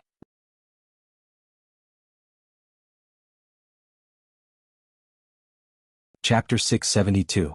Third Mo was very surprised, but he did not show it on his face. He denied it and said, "You've got the wrong person." Apologize. How is that possible? You look exactly the same as the portrait 10th brother gave us. How could we mistake you for someone else? Wuxia couldn't believe it. I don't know anyone from your clan. I don't even know which clan you are from. How could I possibly know your 10th prince? Third Mo still refused to admit his identity. At the same time, he was also guessing the identity of Shuiqing Man and the others. Why would the queen and prince of a race be willing to save him? They know my identity. Could it be that they saved me for some reason? Ural had also encountered such situations when he was traveling on land. He knew that Third Mo was not clear about their identities and would not admit his identity. Thus he explained, "We are from the Violet Water Tribe. Our 10th brother is not a member of our clan but a human." A human? Third Mo's mind started to spin again. How could a human become the prince of the Violet Water clan? What was his motive for showing them his portrait? You don't have to doubt the reason why we saved you. Shuiqing Man smiled and said, "We were also entrusted by Little Ten to help you if we meet you at the bottom of the sea if you have any difficulties. We mean no harm." Thank you, Your Highness, for saving my life. However, you're mistaken. I'm not the person you're talking about. Third Mo denied. His trip to the Ninth-Star Dark Sea was a secret. Not many people knew about it, let alone someone who had become a prince of the water race. Although he was very grateful to them for saving him, he did not want to put himself in danger as the matter he was here to do was of great importance. Little Ten is Sima Yue. Shuiqing Man smiled as she looked at Third Mo's shocked expression with satisfaction. Yue. Third Mo was truly shocked this time. How come he didn't know that Sima Yue had become the Violet Water Tribe's 10th Highness? Judging from your expression, you know 10th brother, right? Wuxia said, 10th brother told us to help someone called Third Mo if we see him. Now tell me, are you Third Mo? Third Mo was a little embarrassed as he bowed toward Shuiqing Man and said, I didn't know your identity so I hid it from you guys. I'm really sorry. Little Ten said, if you meet you, you may not admit your identity, but as long as you mention her name, you will understand. Shuiqing Man said. Thank you for saving my life. Third Mo thanked them again. What are you thanking me for? Your 10th brother's friend, so you're naturally a friend of our Violet Water clan. Wuxia said, you're quite capable. You don't have any human aura on you. If it weren't for the fact that you look so much like the portrait Yue gave me, we wouldn't have cared about this. Alright, ninth brother. Don't talk to him anymore, Ural said. He's seriously injured. Let's go back to the palace first. That's true. If there's anything we can talk about it when we get back. Wu Laxiu said. Eat the elixir first before you leave, said Shui.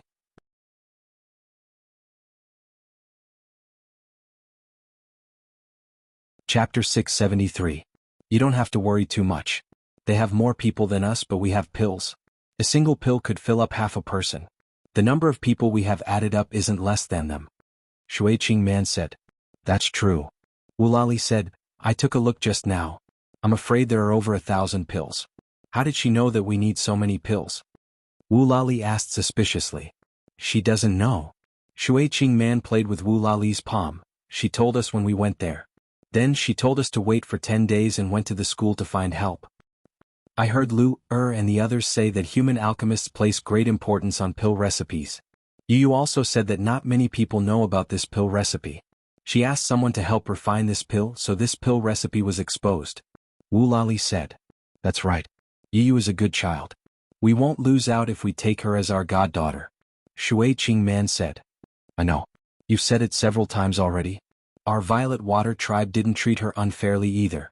In the future, we will be her pillar of support in the underwater world. Wu Lali looked at Shui Qingman in amusement. Yes, we should really let those people understand what kind of race we are. Shui Qingman said. This time, the Water Dragon clan participated in the battle between us and the Eel clan in order to suppress us and become the leader of the Water Dragon clan. Dream on. No matter how hard they try, they can never become real dragons. Wu Lali snorted. Sigh, if the Divine Dragon was still around, the Dragon clan wouldn't have so many problems. Shui Qingman sighed. Divine Dragon? That was a very long time ago. Wu Lali said, I don't know what happened that year, but the Divine Dragon, Divine Bird, Divine Turtle and Divine Tiger all disappeared. Since ancient times, the Azure Dragon of the left, the White Tiger of the right, the Black Tortoise of the north, and the Vermilion Bird of the south were all in charge of managing the spirit beasts under them. However, at some point in time, the Vermilion Bird, Mystic Illusion, Azure Dragon, and White Tiger all disappeared from the continent, and the spirit beast world gradually became chaotic. I wonder if the Dragon God will return one day. On the other hand, the Prime Minister did not get anyone to bring the pills over. Instead, he delivered them personally. Wu Lali was in the middle of a meeting with Wu Lali Shang. A group of Violet Water Tribe members were standing guard at the front. Your Majesty, Your Majesty. The Prime Minister bowed to the two of them. Prime Minister, why are you here? Wu Lali asked. The Queen and the others came back from the mainland and brought back a lot of pills. The King ordered me to send some to everyone. The Prime Minister said. Imperial Mother and the others are back? How is 10th brother doing? Wu Lali asked. It's said that he's fine, the Prime Minister said. How many pills did they bring back? Wu Lali asked. I have less than half. I think there should be more than 1,000 of them, the Prime Minister replied. It just so happens that the medicinal pills from before are almost used up. These medicinal pills came at the right time. Wu Lali smiled. Didn't she say that she was going to visit a patient? Why does she still have so many pills for us? Wu Lali said. This, I don't know either. The Prime Minister replied. Give me the medicinal pill. Then go back and ask Little 9 and the others about Little 10's situation. Wu Lali instructed. Yes, second. Prime Minister, you don't have to go back and ask. Wu Lali said as he looked at Wu Laxiu and Wu La Air swimming over. Prime Minister, you can go back. Wu Lali waved his sleeves. Yes. The Prime Minister left and met Wu Laxiu and the others. He bowed to them and then returned to the palace. Big brother, second brother. Wu Laxiu and the others swam over. Why are you here? We came to check on the situation here.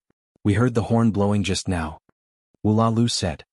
A group of people came just now but we beat them back. Wu Lali said.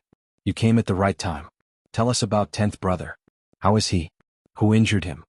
He's doing well now. Wu Laxiu and the others told them about Sima Yu's situation and how they saved 3rd Mo. With the support of the pills, the Water Dragon clan and the Eel clan can wait to be defeated by us. Wu Lali said confidently. First, second, the other party is attacking again. A clan member ran over to report. Pass down the order. Those who don't have any pills come here to get them. Then move out together and make sure that none of them will return. Wu Lalu instructed. Yes, second. The person went down to pass down the order. Wu La Xiu put his hands together and pressed each finger. We've been away for so many days. Let's meet them today. If we don't teach them a lesson today, I'm afraid they won't grow any brains. Then the two of you will take the lead today. Don't fight with their strongest people. Pay attention to your safety. Wu Lali warned. We understand. Wu La Xiu finished speaking and left in high spirits. Sima Yue didn't know about the situation at the Ninth Star Ocean.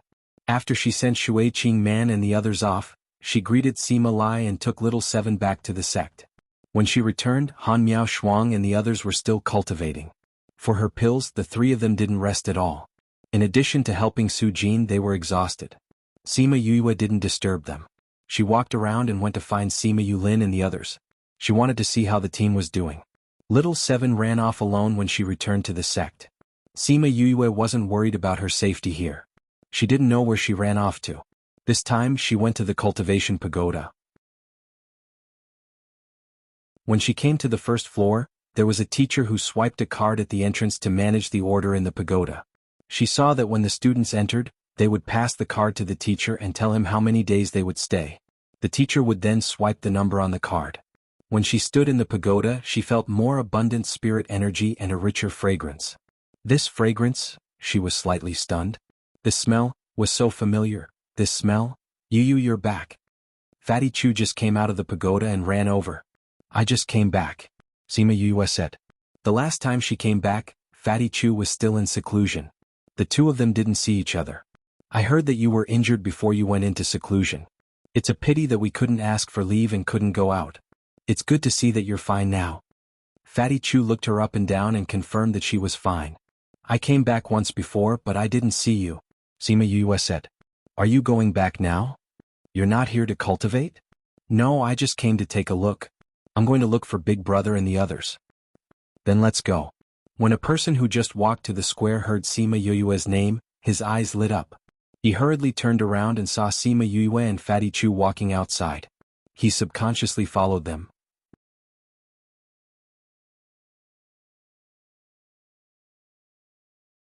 Chapter 674. Sima Yue. Sima Yue heard a stranger's voice calling her. She stopped and turned around. She did not see anyone she knew. Are you Sima Yue? A short boy with a big knife came to Sima Yue and asked with his chin raised. Who are you? Sima Yue asked. He didn't seem to know such a person. I'm He Feng. People call me Madman. He Feng replied. Sima Yue raised her eyebrows. Was he the rumored lunatic of the inner yard? It was different from what he had imagined. In her expectation, the person who liked to fight should be a tall and burly man, not this delicate and pretty boy who was only a few centimeters taller than her. She looked at him from head to toe. Other than the big knife that was worthy of the title of a lunatic, everything else about him seemed normal. Are you Sima Yue? Yifeng asked. You've got the wrong person, Sima Yue said calmly. She knew what this guy was up to the moment he found her, but she wasn't in the mood to fight with him right now. You're mistaken? I heard someone call you Sima Yue. How could I be wrong? Yifeng scratched his head in confusion. You must have heard wrongly. Maybe someone was calling someone else. Sima Yue said and wanted to leave. Yifeng ran in front of Sima Yue and blocked their way. I know it's you. You're mistaken. He continued to deny. Impossible. Unless you can prove it. Yifeng said. How do you prove it? Sima Yue raised her eyebrows. Fight me. If you win, you'll prove that you're not. Yifeng said shamelessly. I'm a new student and you're one of the top 20 on the billboard. Do you think it's appropriate for you to challenge me? Sima Yue asked. Suitable. Yifeng said, do you agree or not?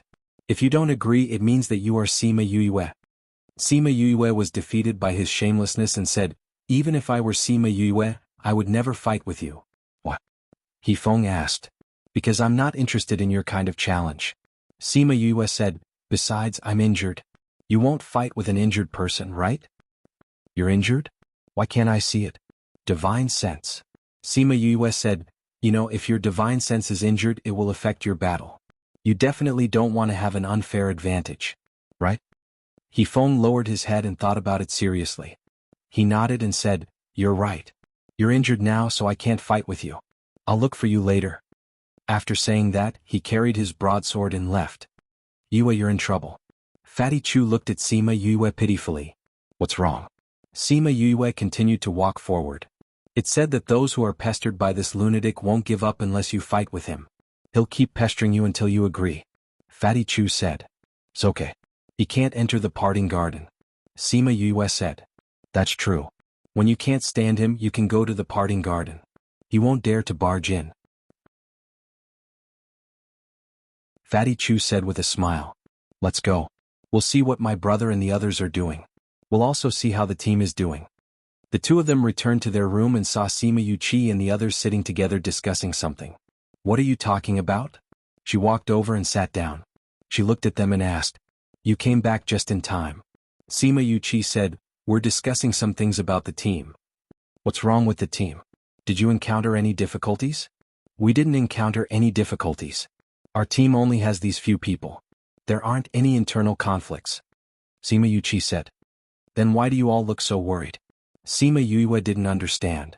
We were just discussing whether or not we should take on a mission. Sima Yuran said. Take on a mission? That's right. Sima Yulu said, we've been cultivating in the Spirit Pagoda for the past few days. We've almost used up all our cultivation points. You've used it up so quickly?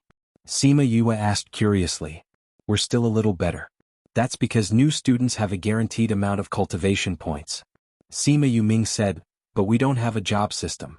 We can't use our own products to exchange for cultivation points. That's why our cultivation points are used up faster. Sima Yuchi explained. I say the first few times I came, you all went into closed-door cultivation. Sima Yue said. Since that's the case, we really have to think of a way to earn cultivation points. That's why we're discussing this. Sima Yuchi said, most teams rely on accepting missions. We've also gone to see if there's anything suitable for us. Is there? Fatty Chu asked. There are a few that are not bad. Sima Yuchi handed a few pieces of paper in front of everyone. These missions are what we picked out. They're not very difficult missions, but the cultivation points are relatively high. Sima Yue looked at one of them. It was written on it. Go to the dark forest and get 10 flamingo eggs. You can get 1,000 points. There were only a dozen of them. Just this mission alone could give them 100 points of cultivation points. And this was enough for them to cultivate in the cultivation pagoda for 3 months. This mission was not bad. She looked at another one. It was written on it. Kill the 10 great evildoers in the periphery. You can get 1,000 points for killing one of them. And these 10 people were ranked. The higher the ranking, the higher the cultivation points. This is also considered a mission from the sect? She couldn't help but ask. Yes. Sima Yuchi said, we've already investigated these 10 people thoroughly. They are all unforgivable evil people. They specialize in kidnapping and pillaging. Among them, there are even a few who rely on absorbing the essence of women to increase their strength. It can be said that every one of them is full of evil. Their death is not regrettable. Sima Yue looked at the ranks attached to them. Their strength was not particularly strong. It was not to the point where they couldn't be dealt with. These people don't look very powerful. Why is the cultivation points of this mission so high? Because those people are too evil. But they have a lot of means to protect their lives. They are not easy to kill. Sima Yuran said, and this mission has been issued for a long time. The sect's missions have a deadline. If this mission is issued within a certain time and no one completes it, the cultivation points will be increased accordingly. Were there many people who took this mission before? Sima Yue asked. Many, but no one succeeded. At first, the 10th place only had 500 cultivation points. It increased by 100 in 2 years. Now it has increased to 1,000. No one succeeded in 10 years. That's right. Sima Yuran said, and the students who took the mission would get information about these people from the sect. But when they went, they would lose track of the prey.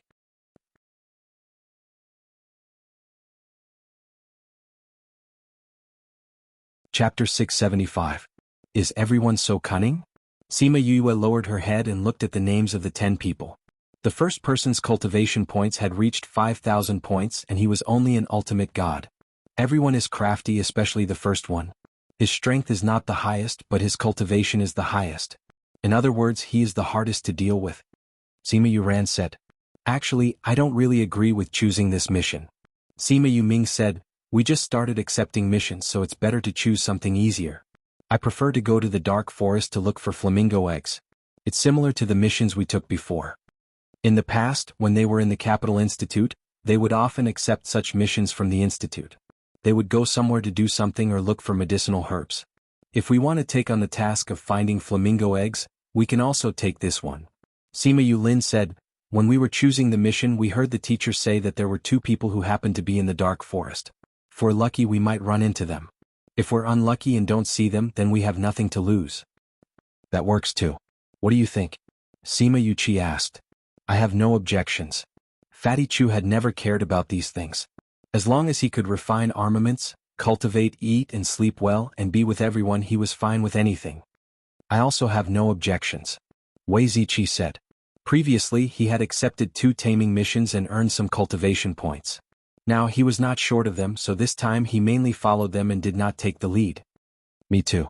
Sima Yue didn't have much desire for the cultivation pagoda because there was an even more powerful spirit pagoda. Ouyang and Beigong were not around. They were still recuperating. However, if it was a unanimous decision the two of them would not disagree. It's settled then. Sima Yuchi said, we mainly take on the task of finding flamingo eggs and then take on the task of killing them. All right. By the way, is there a time limit for this mission? Sima Yue asked. In theory no. However, most of the time limit won't exceed the amount of cultivation points obtained. In theory? Think about it. If you go on a mission and spend a year's time, but you only get a month's worth of cultivation in return, it's not worth it. Sima Yulin explained. That's why those people usually set a time limit for themselves to carry out missions based on the cultivation points they obtain. Sima Yu nodded in understanding. Instead of spending time on an impossible mission, it was better to go back and choose another mission. As for those missions that he couldn't complete, his cultivation points would rise again and again. Have you found out where the Dark Forest is? The Dark Forest is located in the central continent and is a rather dangerous place. It's about the same as the Puluo mountain range in the Yilin continent. Sima Yulin said. Because many people went in and never came out it was called the Dark Forest. The central prefecture? That's still a bit far away. Sima Yue said, since it's not easy for us to go out, let's see if there are any missions along the way. We can complete them together so that we don't have to go out again in the future. Everyone felt that this was reasonable, so they looked for a mission in the central prefecture. This mission is rather difficult, but the location is in the central prefecture. Wei Ziqi took out a piece of paper and passed it to everyone. Investigate the strange things that happened in the bright red mountain peak recently. Fatty Chu looked at the mission on the paper and said, what kind of mission is this? It doesn't explain the situation. Look below. Wei Ziqi said. The danger level is actually 4 stars. Fatty Chu looked at the 4 little stars below and cried out in surprise. Why is it so dangerous? This means that there's something fishy going on there. I've checked this mission as well. Because a few students who accepted this mission died, the difficulty increased. The cultivation points also increased. 10,000 cultivation points. Fatty Chu looked at the cultivation points column and cried out again. If it's 10,000 each of us can get 1,000. It's enough for 2 to 3 years. Sima Yue said. Not bad, let's accept this mission. Won't it be too dangerous? Sima Yulin asked uncertainly. It's definitely dangerous. If not, the sec students wouldn't have died. Sima Yue said, but the rewards are generous, right? With you around, the danger will be reduced by quite a bit. Fatty Chu said. Why don't we give it a try? Wei Ziqi said. Sima Yue had so many ways to protect her life, so there shouldn't be any danger. Sima Yulin thought about it and agreed. A team can only accept 3 missions at a time. Let's confirm these 3. Sima Yuchi said, does anyone have any objections? No objections. When Bei Gong and Ouyang Fei come out, we'll ask them for their opinions. If they agree we'll confirm it. Sima Yulin said. Okay. Bei Gong Tang and Ouyang Fei came out of the room in the evening. Sima Yuchi went to look for them and told them about the missions. Both of them didn't have any objections. So Sima Yuchi went to the teacher in charge of the missions on the second day and accepted the 3 missions. The teacher looked at the missions they accepted and looked at their team saying, are you sure you want to accept the 3rd mission? It's a little difficult for new students. Yes, teacher. We're sure we want to accept these 3 missions. Sima Yuchi said. The teacher saw that he was firm and didn't say anything else. He recorded their missions and gave them a badge. With this badge, the sect would recognize the missions they completed. And with this badge they could leave the inner sect. Sima Yue took out a mother stone and connected to Little Seven. She told her when they were going to accept the mission and asked if she wanted to go with them. She also told her where they were going and what missions they were going to accept. Little Seven was with Yuan Shaojie at that time. When she heard that she was going to leave, she jumped off the stool and wanted to run, afraid that he would make her stay. Why are you running so fast? Yuan Shaojie grabbed her. I didn't say you can't go. You agree to let me go? Little Seven looked at Yuan Shaojie in disbelief. Go out for a walk. It'll help you evolve. Yuan Shaojie said, take this. When you're in danger, it can take you out of danger temporarily. He stuffed a small box into Little Seven's arms and let go of her clothes. Little Seven kept the box and left his house with her braids. She went to find Sima Yue. When Sima Yue put down the mother stone, she heard a voice that gave her a headache.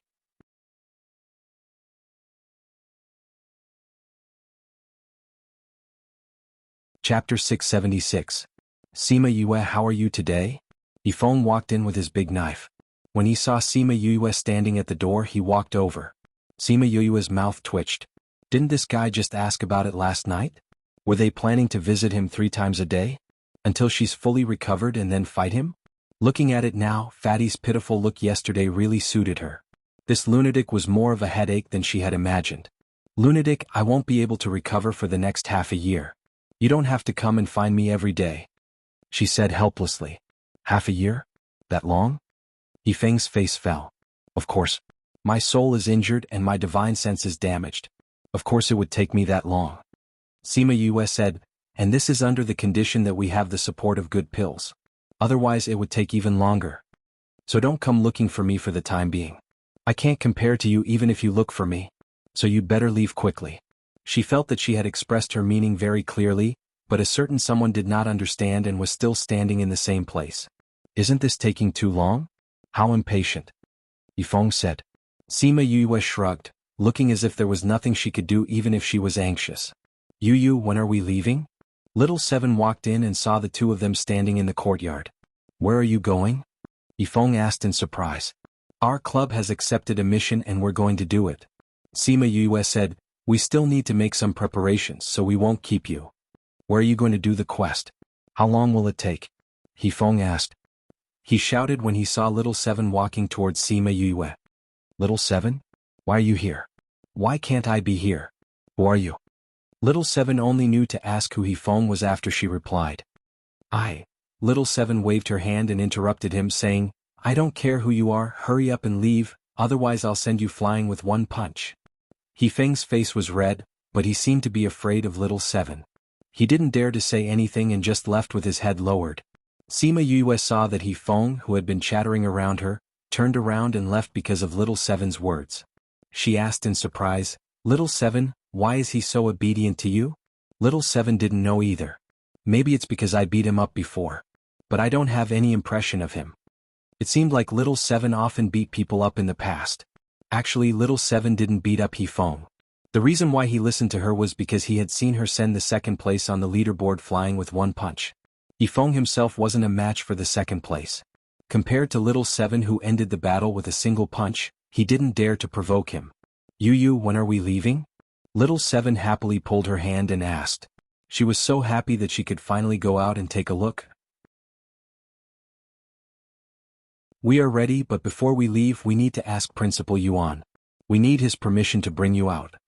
Sima Yue said. He has already agreed. We don't need to go, let's go. Little Seven said. He knows that you're going out? Sima Yue was surprised.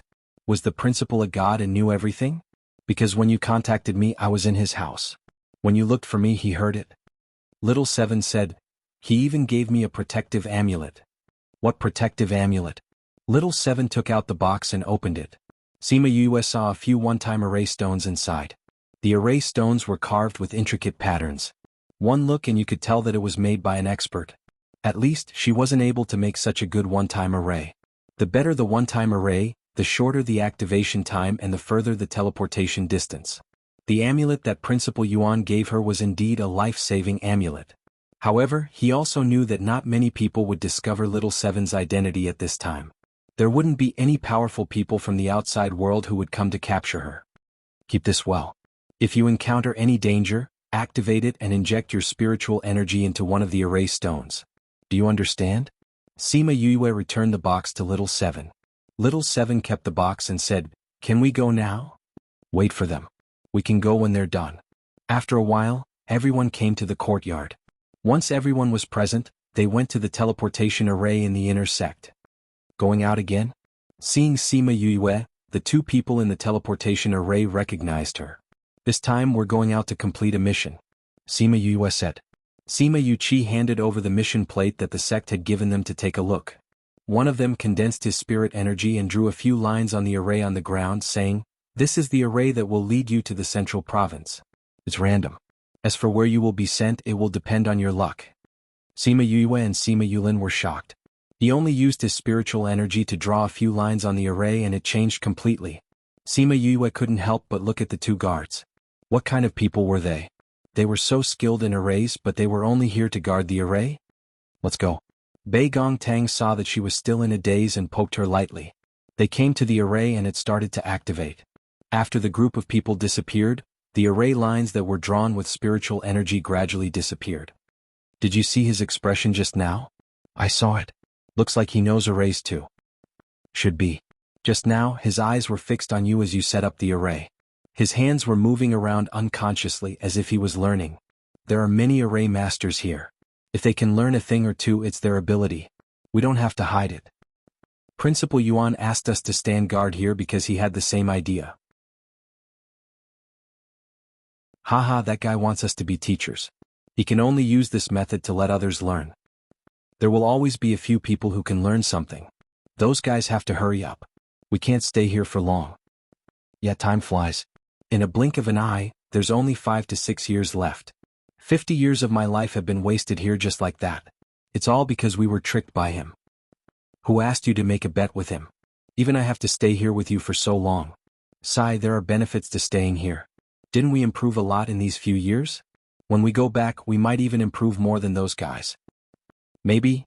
Sima Yue and the others didn't know how long they stayed in the array.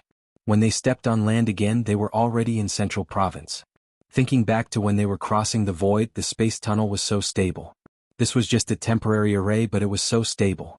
She was suspicious. What kind of expert was the one who set up the array?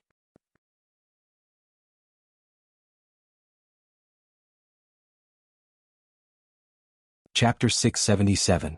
Sima Yue looked around. They were on a boundless grassland. She did not know where the dark forest was or where the town was. D.C. Why don't we randomly choose a direction to try? Sima Yulu said. Not good. This kind of grassland stretches as far as the eye can see and we don't know how big it is. We also don't know if there are any hidden dangers. If we were to walk around carelessly, we might end up in danger. Wei Ziqi said. Then I'll have to ask someone. Fatty Chu looked around. There's most likely no one here. Looks like we can only try looking for spirit beasts. That's the only way. Sima Yue said. Scree. A giant eagle flew over from afar. When it saw Sima Yue and the others, it wanted to catch 2 of them for dinner. He didn't expect to be subdued before he could even make a move. Don't be afraid, we're just asking for directions. Because of little Peng, she decided to let this person off. What do you want to ask?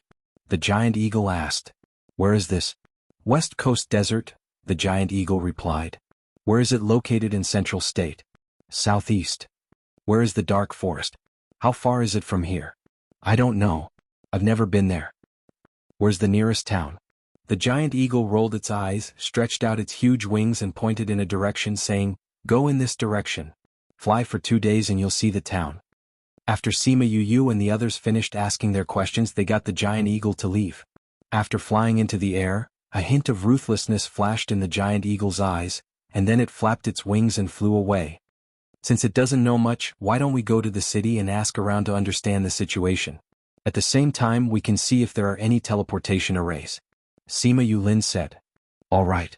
In order to hurry, Sima Yue called Chongming over. It was the strongest and the fastest. But even so, they still didn't see the shadow of a town after flying for 2 days. *CK, we've been tricked by that bald bird. Fatty Chu cursed. What should we do now? Let's continue forward. Sima Yuqi said, We've already walked so far. If we turn back, we won't be able to find that bald bird. Who knows if it's telling the truth about the town ahead? What if this is also a trap? Sima Yulu disagreed. Everyone thought about it and agreed. This direction was a trap for them. Whether or not there was a town was still unknown. That damned bald bird, don't let me see it again. Otherwise I'll definitely roast it. Fatty Chu said hatefully. I want to eat wings. Seven said. Hey, there's someone below. Sima Yuming said. Everyone looked down and saw a black dot moving on the ground in the distance. It looked like a person. Sima Yue patted Chongming's back and Chongming flew over. When he got closer he realized that it was actually a very charming woman. There was actually a single woman in this place. It seemed a little unusual. However, they had no choice but to ask her about the situation. Hello. Bei Gong Tang was the only woman here, and was sent to chat with that woman. That woman was still on guard when she saw them. She looked at Bei Gong Tang and the people behind her warily and asked, What do you want to do? Don't be afraid, we won't do anything to you. We just want to ask if there's a town here? Bei Gong Tang asked. Why should I tell you if there is? That woman was not so afraid anymore, but she was unusually cold. Bei Gong Tang thought about it and took out 2 medium crystals, saying, If you tell us, we'll give them to you. That woman took the crystals and pointed in another direction, saying, We'll reach in 2 days. 2 days again? She wouldn't be tricking them again, right? Come with us. Bei Gong Tang said. Sure, 20 medium crystals. That woman said without hesitation. Bei Gong Tang turned around and glanced at them. Seeing that they didn't object, she took out 10 medium crystals. We'll pay the other half when we reach. Okay. The woman took the medium crystals and straightforwardly called out her flying beast. She brought Sima Yue and the others in the direction she pointed. This time they were careful and let the other party bring them there. As expected, they saw a small town after walking for 2 days. We're here. This is the town. That woman landed at the city gate and stretched out her hand to ask Bei Gong Tang for the remaining medium crystals. Bei Gong Tang straightforwardly gave her the crystals. After that, they saw her whistle to an old man guarding the city gate. Old Wu, we've received the goods. Oh, not bad this time. You brought so many people. The old man guarding the city gate had already sized up Sima Yue and the others. He said satisfactorily, Not bad, the pigs this time are very fat. That's right, all of them are the best. The woman said. Old Wu took out a bag of medium crystals and said, We'll go with the usual price. 10 medium crystals per person, half for the children. Here. That woman took the bag and kept it with a smile, saying, Then I'll leave first. Hey, what do you mean? Fatty Chu and the others stopped the woman. The woman raised her chin, saying, What do I mean? It's so obvious, don't you know? Ah, I hope you have a good time here. The woman laughed loudly. Sima Yu Chi and the others' expressions were ugly. They were not idiots. How could they not see that this woman had sold them out? The woman laughed loudly and left. How could Sima Yue and the others let her go? However, the moment they moved, a group of people ran out from the city and surrounded them. You are now our slaves. Obediently come back with us to work. Old Wu tapped the smoking pipe in his hand and said faintly, Is that so? We don't know what kind of ability you have to make us work for you. Sima Yu Chi snorted. This is the West Coast Desert. You're standing on our land. Once you're here, you have to listen to us obediently. Otherwise you won't even know how you died. Old Wu threatened. Old Wu, I'll leave first. That woman cupped her hands to Old Wu and turned to leave. You want to leave after tricking us? Sima Yue laughed and let go of Little Seven's violent body. Little Seven leaped and disappeared in front of everyone's eyes. A dash, the woman's scream was heard. Everyone looked over and saw that she was already lying on the ground. Little Seven stood beside her and looked coldly at the corpse on the ground. When Old Wu's subordinates saw Little Seven's indifferent expression, they were all shocked by her move and broke out in cold sweat. Wasn't she a child? How could she be so strong? Old Wu reacted and waved at those people, saying, Capture them all and send them to the mine. Those who resist will be killed. Originally /BK/HL/Ch.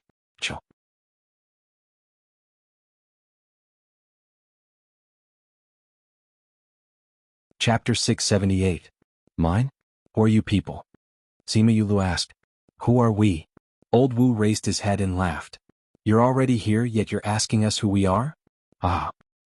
If it wasn't for the fact that we didn't know who you were, would we have been brought here by that woman? Fatty Chu snorted coldly. Speak, this lord doesn't want to kill nameless people. You little brats.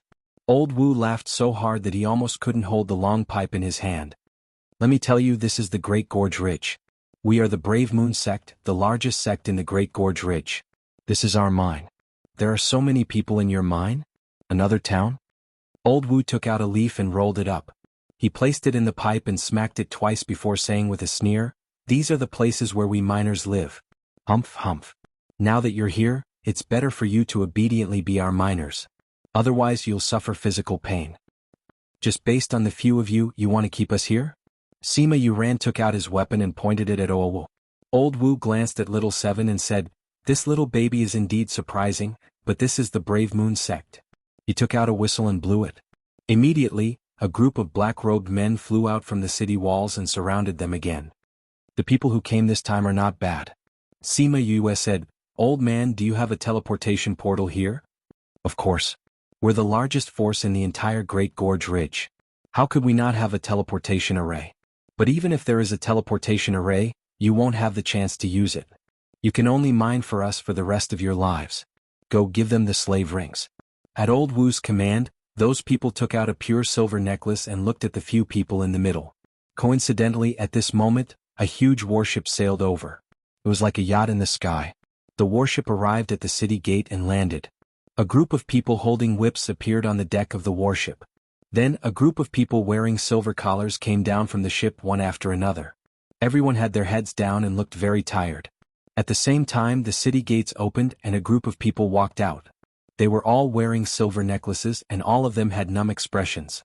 Their hopes for the next day could not be seen. And their collars were exactly the same as the collars in the hands of the people surrounding them. It's a slave ring. Fatty Chu recognized it at a glance. "Fatty, you know? Once this thing is worn, as long as you don't take it off, you'll always be a slave. Others will know that you're a slave, and ordinary people can hunt these slaves down. Every faction has something like this. It can suppress one's strength and it can't be taken off easily." Sima Yue looked at the people getting on and off the ship. Indeed, some of them were quite powerful. However, these people obediently listened to the turtle slaves. When the people who came out of the city had boarded, the people on the ship cupped their hands towards Old Wu and asked, "Old Wu, are we bringing these people along as well?" Old Wu waved his hand at them. "These guys haven't been trained yet. You guys can go first." "All right." The battleship took the newcomers and left. Sima Yue squinted her eyes at the battleship. Her eyes were filled with interest. Fatty Chu happened to be beside her and saw her interest. He said, "This kind of battleship can hold many people and can fly in the air. Furthermore, its defense is very good. However, it's very difficult to make and requires a lot of materials. Ordinary factions can't make this kind of thing." "Can you make it?" Fatty Chu shook his head. "Maybe in a few decades." Sima Yu looked at Fatty Chu approvingly. This kind of battleship was hard to refine even if one used their toes to think. However, this guy confidently said that he would be able to refine it in a few decades. His ambition was commendable. "Fifth bro, let's talk later. What do we do with these guys now?" Sima Yulu asked. "Didn't you want to put the slave rings on us? Then let's put them on." Sima Yue said. "Those people were wearing them just now. I don't think they did it willingly. Let's help them." Sima Yue didn't hide anything this time and directly called out those old guys from the Spirit Pagoda. Some of them went with Little Rock the last time, so there were still some left. With those old guys taking action, those who came later weren't their opponents at all. Those who came at the beginning who were weaker were all taken care of by Sima Yue and the others. "Young master, it's all done. Do you want their lives?" Honor Rock asked. Sima Yue thought about it and shook her head, saying, "Let's bring them into the city first and see what's going on inside." Of course, there were only a few who survived the battle. The others were all killed during the battle. Sima Yue set a fire and burned the corpses clean. Those old guys felt the heat and couldn't help but think of that person in the Spirit Pagoda. They had followed Sima Yue to protect Little Rock. They never thought that there would be a real divine bird by her side, their real king. After it was burned clean, Sima Yue waved her hand and those flames returned to her hand. She played with the flames in her hand and looked at Owu with an evil smile, causing him to break out in cold sweat. "Let's go in," Sima Yuran said. "Wait a minute." Little Seven stopped him. Then she ran to the ground and walked around. Finally, she came in front of those who were still alive. She picked up the slave rings and put them on. "Let's go." She clapped her hands and looked at her masterpiece satisfactorily. Sima Yue pinched her little face, saying, "Let's go. Let's go take a look at their teleportation array." Each of them carried one and entered the city. Once they entered, they realized that it didn't look like a real city. There were only rows of houses and a few zombie-like people walking on the streets. A group of patrolling people happened to walk over.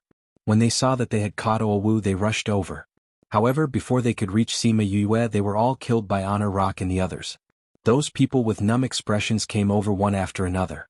When they saw that they had caught Oawu and killed so many patrolling soldiers, there was finally a ripple in their eyes. Benefactor, save me. A man wearing tattered clothes rushed in front of Sima Yue and the others. Looking at his eyes, he didn't seem to have been here for long. That was why he was still thinking of resisting and escaping. As for the others, they merely watched from the side. They didn't plan to help. There was even someone who tried to dissuade him. Kid, you should come back. So many people came in the past, but not many succeeded. Those who tried to escape were all killed.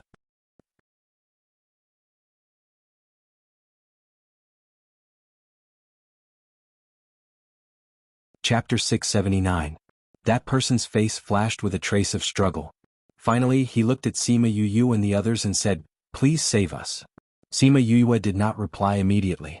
She looked at the man and asked, "What's your name?" Jinghuan. Sima Yue looked at the familiar eyes and asked, "Who is Jinghuan to you? You know my third brother?" Jinghuan looked at Sima Yue in surprise. She knew that Jinghuan was the third child in the family. She really didn't expect that she would actually meet her younger brother here. "What is your ranking?" she asked again. "Sixth brother." Sima Yue grabbed his left hand and saw the thick calluses on his palm. Jinghuan often said, "My sixth brother is a refiner, left-handed." Sima Yue pulled him up and said, "How long have you been here? Do you know anything about this place?" "It's been almost half a year. I know a little about this place." Jinghuan saw Sima Yue's reaction and knew that she was willing to save him. Half a year was not a long time in this world, so Jinghuan and the others did not know that he had gone missing. "Do you know my third brother?" Jinghuan asked. "Yes, I do." Sima Yue nodded. "Don't worry, we will get you out of here." Speaking of which, Jinghuan was still Feng Er's savior. If it wasn't for the heart protection pill he refined to protect Feng Er for so many days, he wouldn't have been able to hold on until she saved him. "Thank you." Jinghuan bowed. "May I know your names?" "I'm Sima Yue," Sima Yue said. Seeing the confusion in Jinghuan's eyes, she continued, "You might not know me, but you should know Shiman Feng. You know Brother Feng?" "Yes, our relationship is pretty good. It's because of him that I met Jinghuan," Sima Yue said. "Let's talk about other things later. Let's deal with these things first. Follow us first." "All right." Jinghuan followed Sima Yue and the others as they continued to walk forward. Although Sima Yue and the others looked young and weak, the people behind them were unfathomably strong. They might really be able to leave. He was different from the other slaves. Although he had been here for half a year, he didn't want to accept his fate. He didn't want to stay here forever.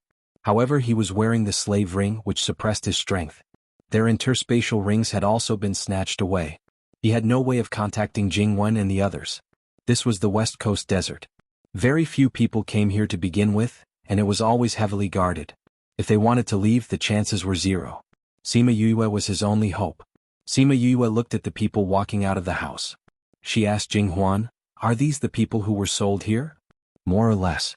Only a very small number of people came willingly. However, even those who came willingly can't leave. Those who tried to leave were either beaten to death or put on the slave ring." Jinghuan said. "How did you get here?" Sima Yue asked. "I was tricked." Jinghuan said, "I traveled to Wuxia City and wanted to use the teleportation array to go to other places. However, I was sent to the West Coast desert. I flew here for 10 days and 10 nights but couldn't find my way. Later, I met a girl who said she knew how to leave this place. So I followed her. Who knew that I would be captured and used as labor here?" Thinking about his experience, he clenched his fists. "Was it a girl wearing a purplish-blue dress with a cloud ribbon around her waist?" Fatty Chu asked. "You were tricked here by her too? Then where is she?" "She's dead," Sima Yue said. "Dead? She tricked us and still wanted to live." Sima Yue said, "We kindly sent her to the ghost realm. After a person died, their soul would enter the ghost realm. As for whether they could survive in the ghost realm, that was another matter. I still want to take revenge on her after I leave." Jinghuan said, "The headquarters is just ahead." "The teleportation array is here?" Sima Yue asked. Jing Huan nodded. This is the only way out. The Brave Moon sect used this place to send the ores back. You said that you were sent here when you used the teleportation array in Wuxia City? Sima Yue suddenly asked. Yes. What's wrong? Nothing. I just suddenly remembered that the Brave Moon sect probably had some ulterior motives. Ulterior motives? Jing Huan didn't understand. Yes. Sima Yue pointed at the people on the street. Look at these people. They're all wearing slave rings. This means that they didn't want to stay here. Even if the teleportation array between the cities is different, it's impossible to send people to such a remote place like the West Coast Desert. It's only when people are here that you can come here and become their slaves. But why don't they send people here directly? Sima Yue asked. Because they can't be sure if there's anyone powerful among the people sent here. If they send people here directly, what if they meet someone powerful? Can they still protect this place?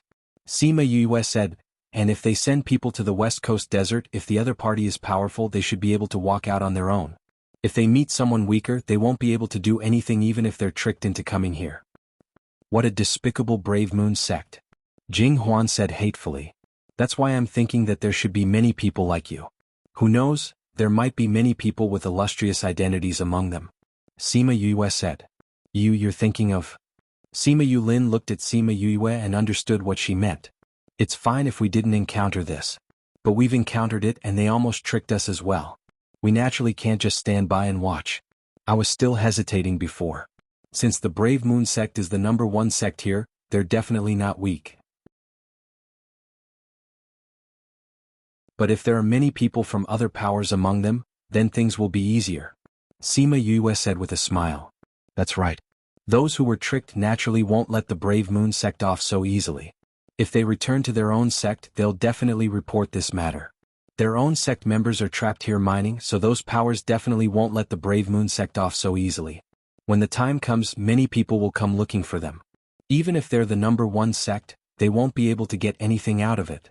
Wei Ziqi continued. You want to release everyone here? Sima Yuran asked. That's right. Before we release them, we have to tell them the truth. Otherwise, they'll think that they were accidentally sent here. Sima Yue said. Those who tricked them wouldn't be let off so easily. Jing Huan's eyes shone, saying, I know a few people. They're also from large sections. Furthermore, 2 of them have high statuses.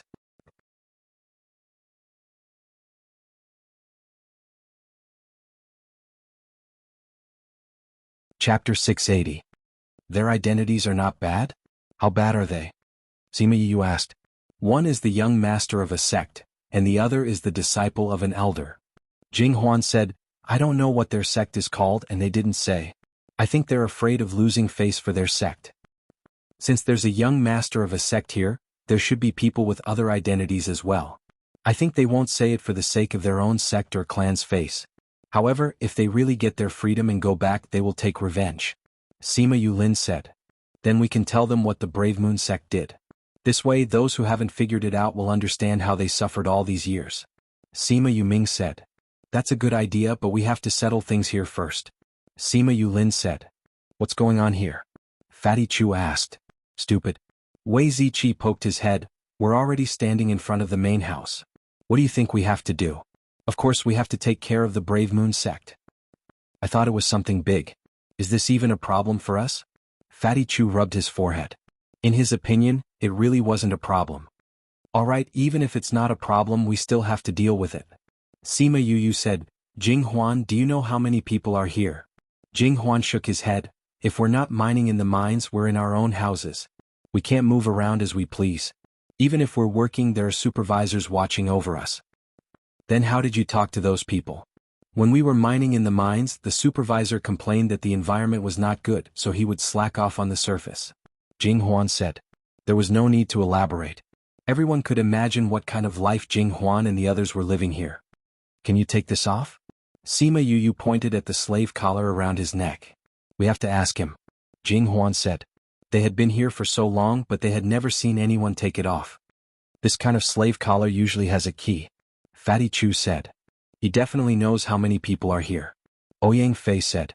Old man Wu was already dizzy from the beating. He felt dizzy and weak all over.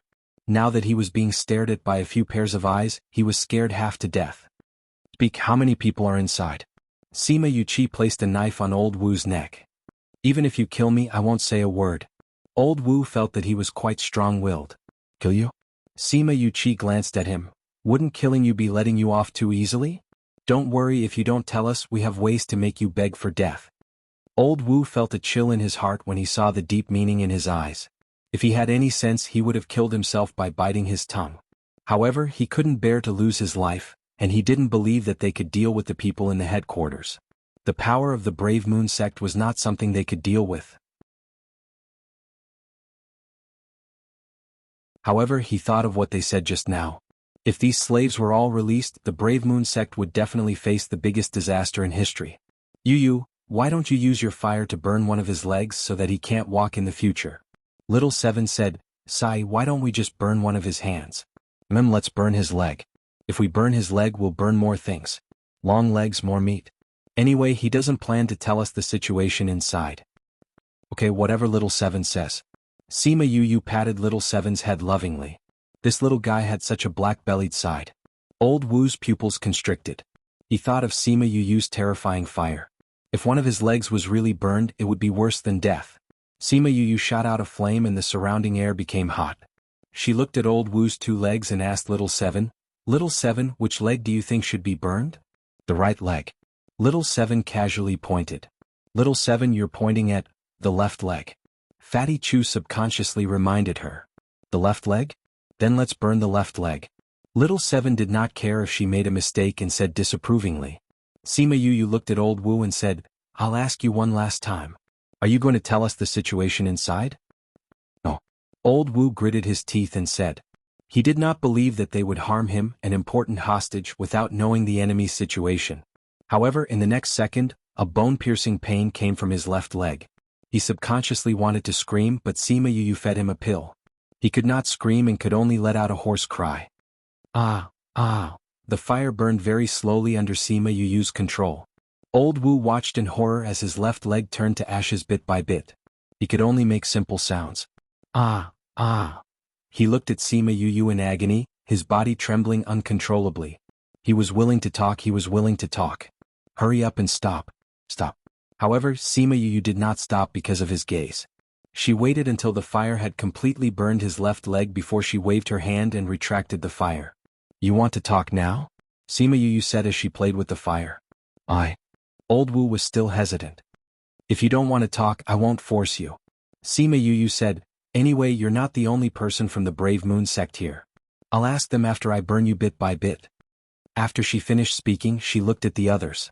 Seeing Old Wu's one-legged appearance, the others subconsciously retracted their legs. No.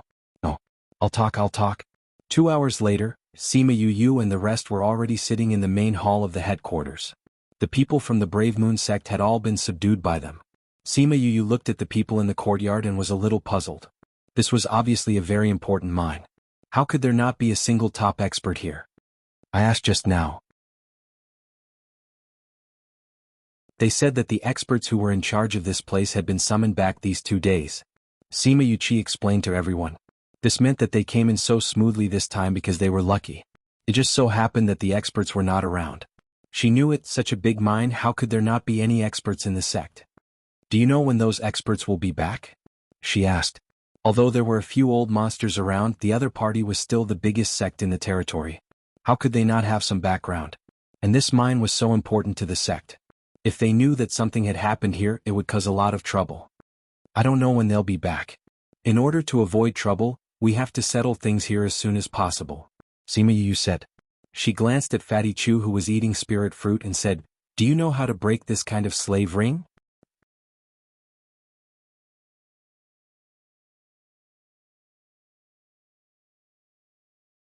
Chapter 681. In response to Sima Yu's question, Fatty Chu answered without hesitation. This type of slave ring has the symbol of power. Every type of slave ring is different and the solution is different. So the best way is not to look for me but to ask him for the key. Old Man Wu was thrown outside with the other people of the Brave Moon sect. When he saw Sima Yu looking at him, he was almost scared to death. Where's the key? She asked with a smile. Sima Yu felt that she looked pretty when she smiled, but Old Wu looked as if he had seen a devil from hell. I don't have the key, Old Wu said. When he saw Sima Yu's face darken, he was afraid that she would burn his other leg if she was unhappy. He quickly explained, "The key to the slave pendant is really not with me. I'm only responsible for putting it on, not taking it off." "Where is the key?" "In the hands of the 10th elder." "Who is the 10th elder?" "He's not here." "Where is it then?" "He went back to the sect." "He's the expert overseeing you?" "The 10th elder is indeed the strongest." "Why did he go back?" "We have to send the crystals and stones we excavate back to the sect regularly." "When are you coming back?" Old Wu didn't want to say anything at first, but Sima Yue glanced at his right leg and he immediately became obedient. "Usually he'll be gone for 5 days. 5 days? That meant there were only 3 days left? Do you usually contact them?" Sima Yulin asked. "Yes, he has to deliver the news to the sect every day. When the 10th elder is around, he will deliver the news. When the 10th elder is not around, I will be in charge." Old Wu did not dare to play any tricks when he saw Sima Yue's gaze. "Then you have to send a message to them in the next 3 days. Sima Yulin said, "If you were the least bit abnormal, your right leg would be the same as your left leg. And the speed will definitely be slower than today." "I won't." Old Wu quickly lowered his head to hide the light in his eyes. These people didn't understand how they would report the daily situation to the other side. If he took this opportunity to ask the sect for help and ask the 10th elder to bring more people, he might still have a chance to live. He felt Sima Yue's gaze on him and his plan collapsed. She definitely wouldn't allow him to spread the news. As expected, Sima Yu found a few more managers and asked them how they would send messages. Then, when they sent the message, Sima Yulin would watch from the side. In this way, even if he had the intention to call for help, he was afraid that he would have been burned to ashes before the 10th elder could bring people over. Therefore he sent a message to the other side as usual. The next day the warship returned with a group of slaves. After the slaves disembarked, they walked towards the city. "Why haven't those slaves come out yet?" the people on the warship asked curiously. "It is indeed a little strange," the man in the lead said. At this moment they saw Elder Wu waving at them from the city wall and saying, "Something happened in the city today, quickly come in and take a look." The two of them didn't suspect anything. They instructed the people on the ship and walked into the city together. After a while, the leader from before appeared on the city wall and shouted to the people on the ship, "The situation in the city is more urgent, all of you come in." Seeing that their leader had spoken, the others didn't suspect anything. They all disembarked and entered the city. But once they entered the city they saw Sima Yulin and the others waiting at the city gate. When Sima Yue came down from the city tower, Sima Yulin and the others had already subdued everyone. She and 1,000 resonants separated, and those who were captured realized that this person wasn't their leader at all. "Fatty, can you deal with the warship?" "No problem, carry me." Fatty Chu patted his chest and went outside the city to conquer the warship. "I'll go take a look too." Little Seven was very interested in the flying ship and chased after Fatty Chu. Jing Huan looked at the unconscious guards and asked, "Should we bring these people back?" "No need, I'm too lazy to." Sima Yue said, "They've been poisoned by me, they won't wake up for a while." "They didn't bring anyone back today, which will definitely alert the other side," Jing Huan said. The other side he was talking about was naturally the mine. "There aren't many people there, but they can't all come over. As long as they don't all come together, it'll be easier to take them down one by one," Sima Yue said. "Then we'll guard here," Sima Yuchi said. "All right." The slaves who just came in looked at the situation at the city gate in confusion. They didn't know what was going on. The people who were watching the commotion at the side told them what happened to Sima Yue and the others. Those people then understood that someone had come to save them. Although these people were tricked in from the start. Some people's eyes shone with hope, while others didn't believe that Sima Yue and the others could really save them. They just treated it as a small interlude in the long process of mining. This kind of interlude happened from time to time, but no one had ever succeeded. Instead, those who tried to escape were beaten up by the supervisors. After that, Sima Yue told Jing Huan to tell them that the Brave Moon sect had tampered with the teleportation array and purposely sent them here. This caused a small commotion among the absentee workers. There were many smart people among the absentee workers. They already knew why they were here. They knew that the Brave Moon sect had tricked them. But some people didn't think of this. Now that they heard what Jing Huan said, they finally realized what had happened. Those who believed that Sima Yue and the others would succeed this time thought that they would definitely complain to their sect or family clan. "Since you've already controlled these people, let them go." It was unknown who shouted, but the others followed suit, begging Sima Yu to let them go, to let them leave now. Sima Yu wasn't in a hurry to speak. She waited for them to finish shouting before saying slowly, "If you want to leave now, we won't stop you. But you're all wearing slave rings now. Once you leave, you'll only be treated as slaves. Also, there's a tracking device in the slave rings. Once you leave, you'll be facing the West Coast desert. Now that such a big thing has happened here, the Brave Moon sect will definitely send people to investigate. When the time comes, they will follow your slave pens to find you. Don't let us not remind you." "All right. I've said what I wanted to say. There's no one guarding the city gate now. If you want to leave, you can leave now." After Sima Yu finished speaking, a few people walked out of the crowd and ran towards the city gate. They didn't believe that Sima Yu could save them, so they chose to believe in themselves. They would definitely be able to walk out of the West Coast desert.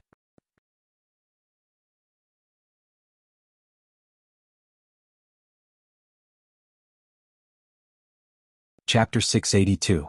After a while, some people left. They were either alone or in groups. In short, they left here without looking back. Crazy Wife, Divine Dr. Wu Xiaojie. Chapter 682. Part 2. After waiting for an hour, a third of the people here had left. Only after waiting for everyone to stop moving did Sima Yu tell the remaining people that the reason why they were waiting here was to wait for the key to the slave ring. Moreover, they had an array formation master here. After taking off the slave rings, they could leave through the array formation. The people who stayed behind all cheered. They were right to stay. Compared to going out to face the endless West Coast desert, it was better to have a teleportation array. Sima Yu did not think about the people who had left. They had met by chance, and letting them go today was just a matter of convenience. Moreover, she had her own motives. However, as she watched them leave, she did not intend to ask them to stay. She had already told them what they had to face when they got out, but they still insisted on leaving. Whether or not they could get out of here would depend on their own abilities. However, she thought that since they hadn't been able to leave back then, they might not be able to leave now. However, whether or not she could get out had nothing to do with her anymore. Because the battleship didn't bring any new slaves over, they sent a few people back to investigate. Those people were taken care of by Sima Yu and the others.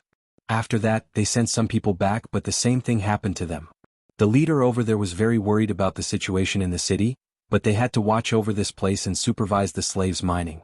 They simply couldn't leave, so they could only transfer some people back to check on the situation. The result was the same. No one came back. Needless to say, something must have happened over there. Left with no other choice, he left some people here to look after the slaves while he personally led the people back. Although this leader was somewhat powerful in the face of those old fellows, he was still taken down in 2 moves.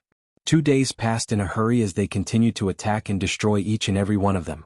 Today is the day the 10th Elder returns. You guys guard the teleportation array. Once he comes over, immediately subdue him and destroy the teleportation array. Sima Yu said to Honor Rock and the others. Yes, young master. Honor Rock accepted the order. They had already seen the portrait of the 10th Elder and knew who he was. At noon, the teleportation array lit up as usual. Everyone held their breaths as they waited. This time, the person who appeared was not the 10th Elder, but the steward who came with him. The steward stood still and was pulled to the side to be restrained. Where's the 10th Elder? Sima Yu asked. The 10th Elder said that he had something to do and asked me to come back first.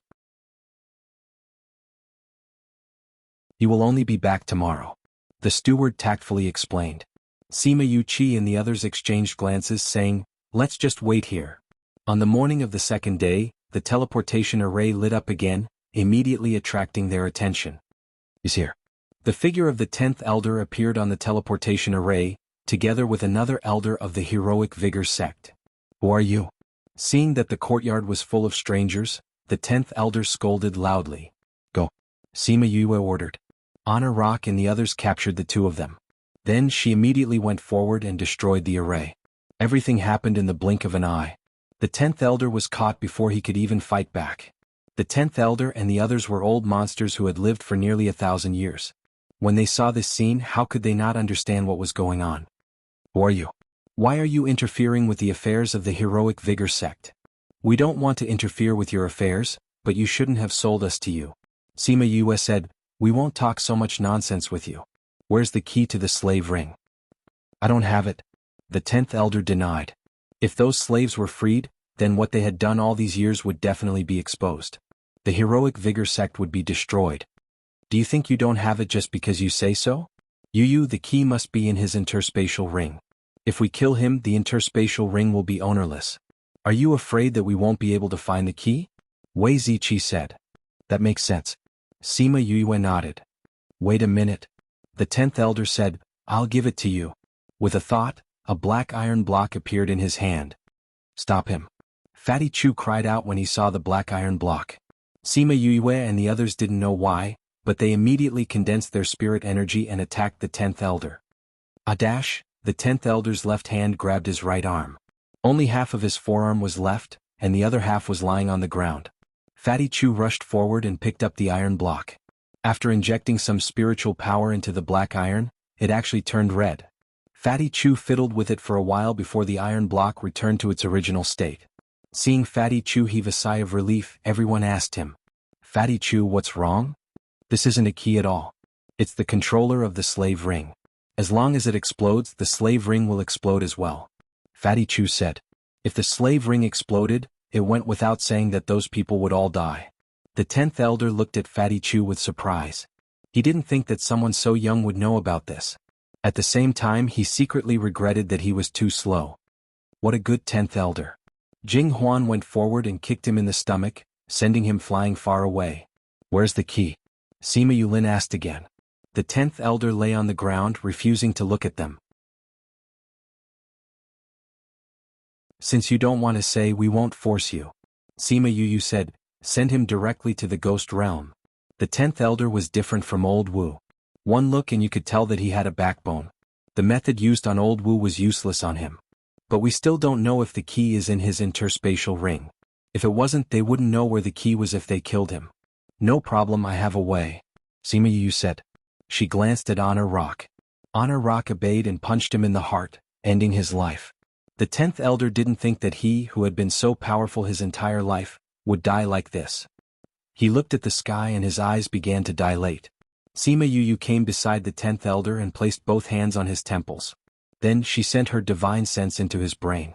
Fatty Chu and the others were shocked when they saw her like this. She was injured like this the last time. However, they didn't dare to say anything now. They were afraid that they would hurt her even more. After a while, Sima Yu threw the 10th elder's body on the ground. She condensed her water spirit energy and washed her hands. She took out a handkerchief to wipe her hands and said to everyone, the key is under his bed. Sima Yu Lu and Jing Huan went to the 10th elder's house. You were injured because of this the last time. Why are you still? Sima Yu Chi reprimanded her coldly.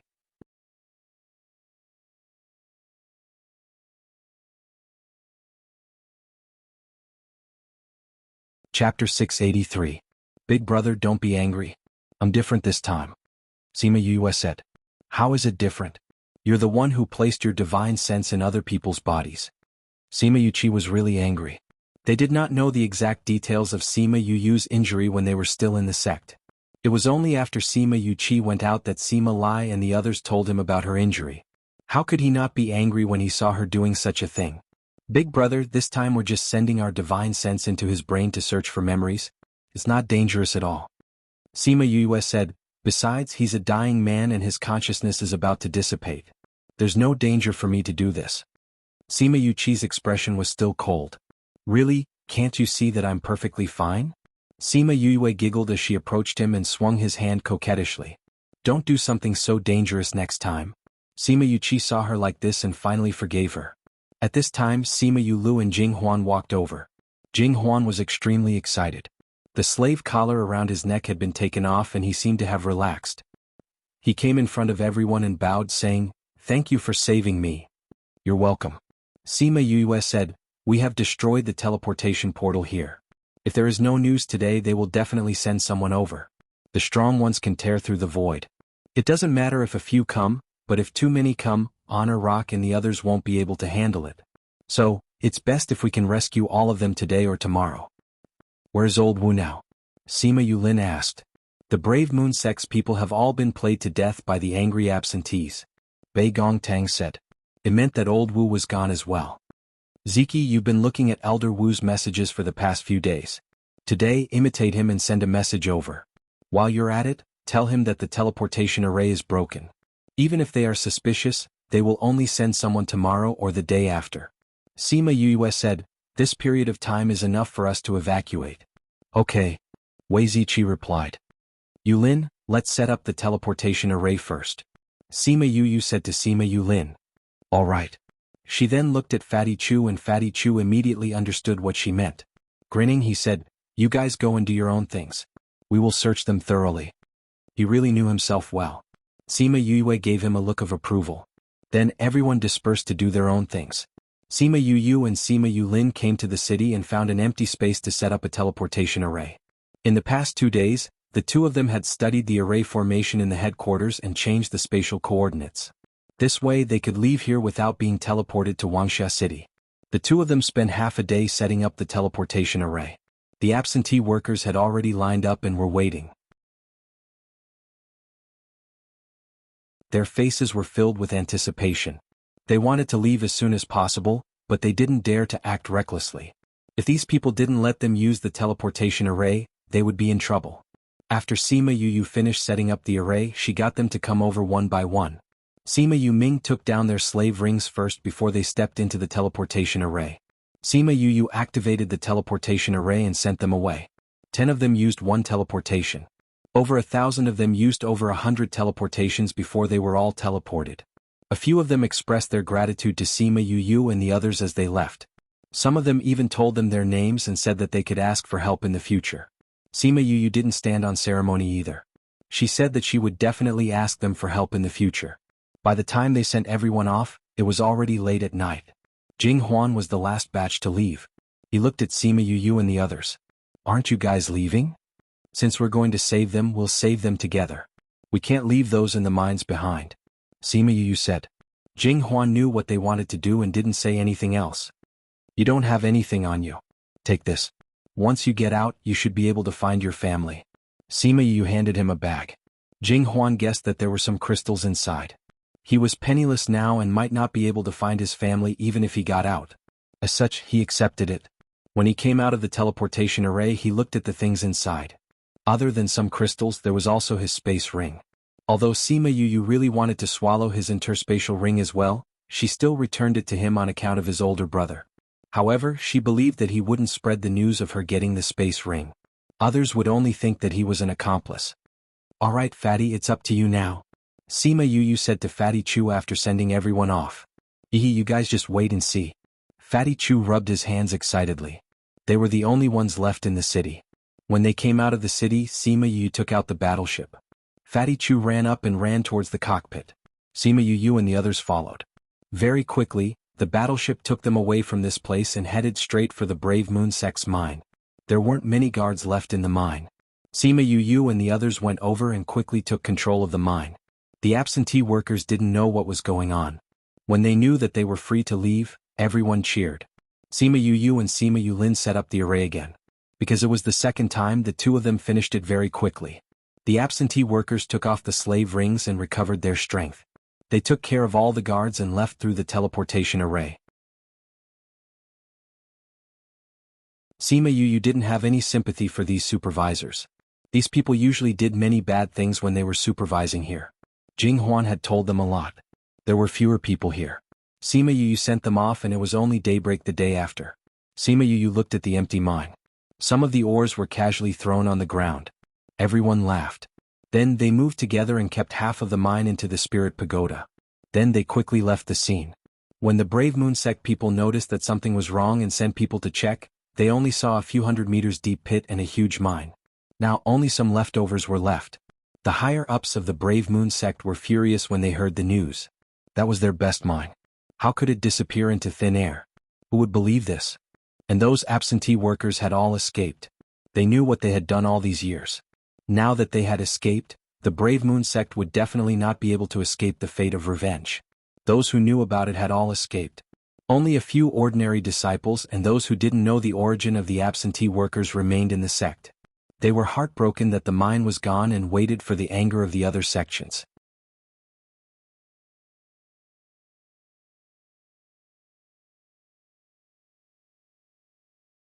Chapter 684. Have you heard?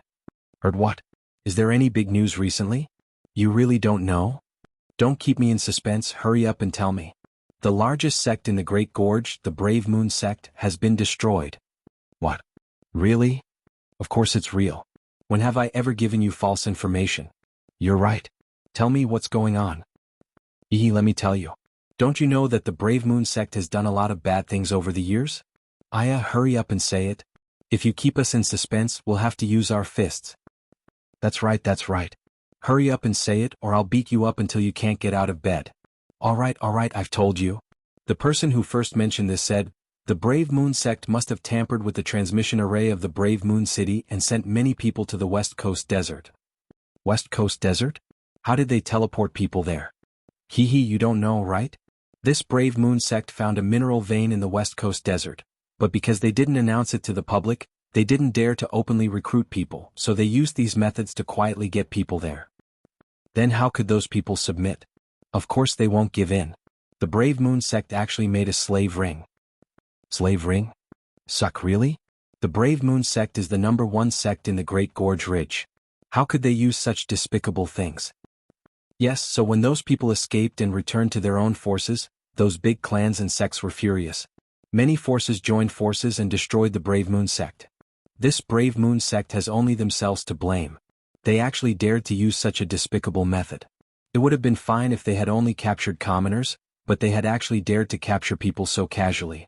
Serves him right. This or is not something that can be dug up by normal people. A spirit master is equivalent to 10 people. Of course, they can only use this method to capture people. Those people were placed in the slave ring, so they naturally didn't have the strength to resist. Some people understood why the Brave Moon sect dared to do this. But how did this matter come out? How did those people escape? It said that they captured someone they shouldn't have. Not only were they not captured, they even released everyone. That's what happened after that. Speaking of which, those families and sects didn't send people to destroy the Brave Moon sect just to vent their anger for their own disciples, right? Maybe he's thinking about the mine in the West Coast Desert. Haha, you guessed it right. The man smiled and said, those sects did not kill all the people of the Brave Moon sect. They finally forced out the location of the West Coast Desert mine. But guess what? Could it be that someone beat us to it? Someone guessed. Yes and no. What do you mean by no? What happened? When those people went to look for it, the mine was gone. A huge pit has appeared where the mine used to be. Are you serious? How could in or vein suddenly disappear? Could it be that someone dug out the entire mine in such a short time? How is that possible? That's a mineral vein. The Brave Moon sect has only dug 1/10 of it for several years. How could it be dug up in such a short time? Then what's going on? Isn't it too strange for him to disappear into thin air? It's become a mystery. Some people speculate that a powerful person from other places passed by and absorbed all the ore in the entire mine. But who knows if it's true or not? Could it have been taken away by those people who saved them? No. Those people who were released said that those who saved them looked very young. They were not more than 50 years old and their strength was not very strong. It's impossible that they lost the mine. How could a dozen people save people? It said that there were 2 array masters and a refiner. These array masters are usually very rare. Their strength is not strong, but their combat power is quite amazing. I'm really curious, where did this mine go? Sima Yue and the others sat in the private room listening to the people in the lobby below talk about the Brave Moon sect. They were now in the Red Leaf Ridge next to the Great Gorge Ridge. It had been half a month since the original incident. I really didn't expect that those people would be so fast. This Brave Moon sect is a big sect, but it was destroyed so easily. Fatty Chu commented after listening. Even if the Brave Moon sect is strong, they can't bear the anger of all parties.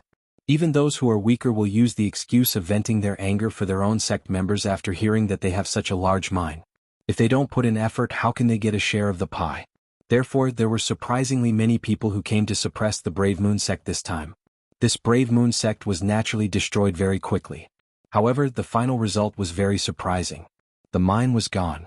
Sima Yue and the others thought of the expressions those people might have when they saw the huge pit and smiled unscrupulously. No one would have thought that they actually had a space here that could accommodate the entire mine. When this thing was in the Spirit Pagoda, it was naturally under the control of Little Spirit. It was easy to dig out the crystal stones and ores inside. After they left the Great Gorge Ridge, they had been staying in this inn, intending to explore the situation before leaving.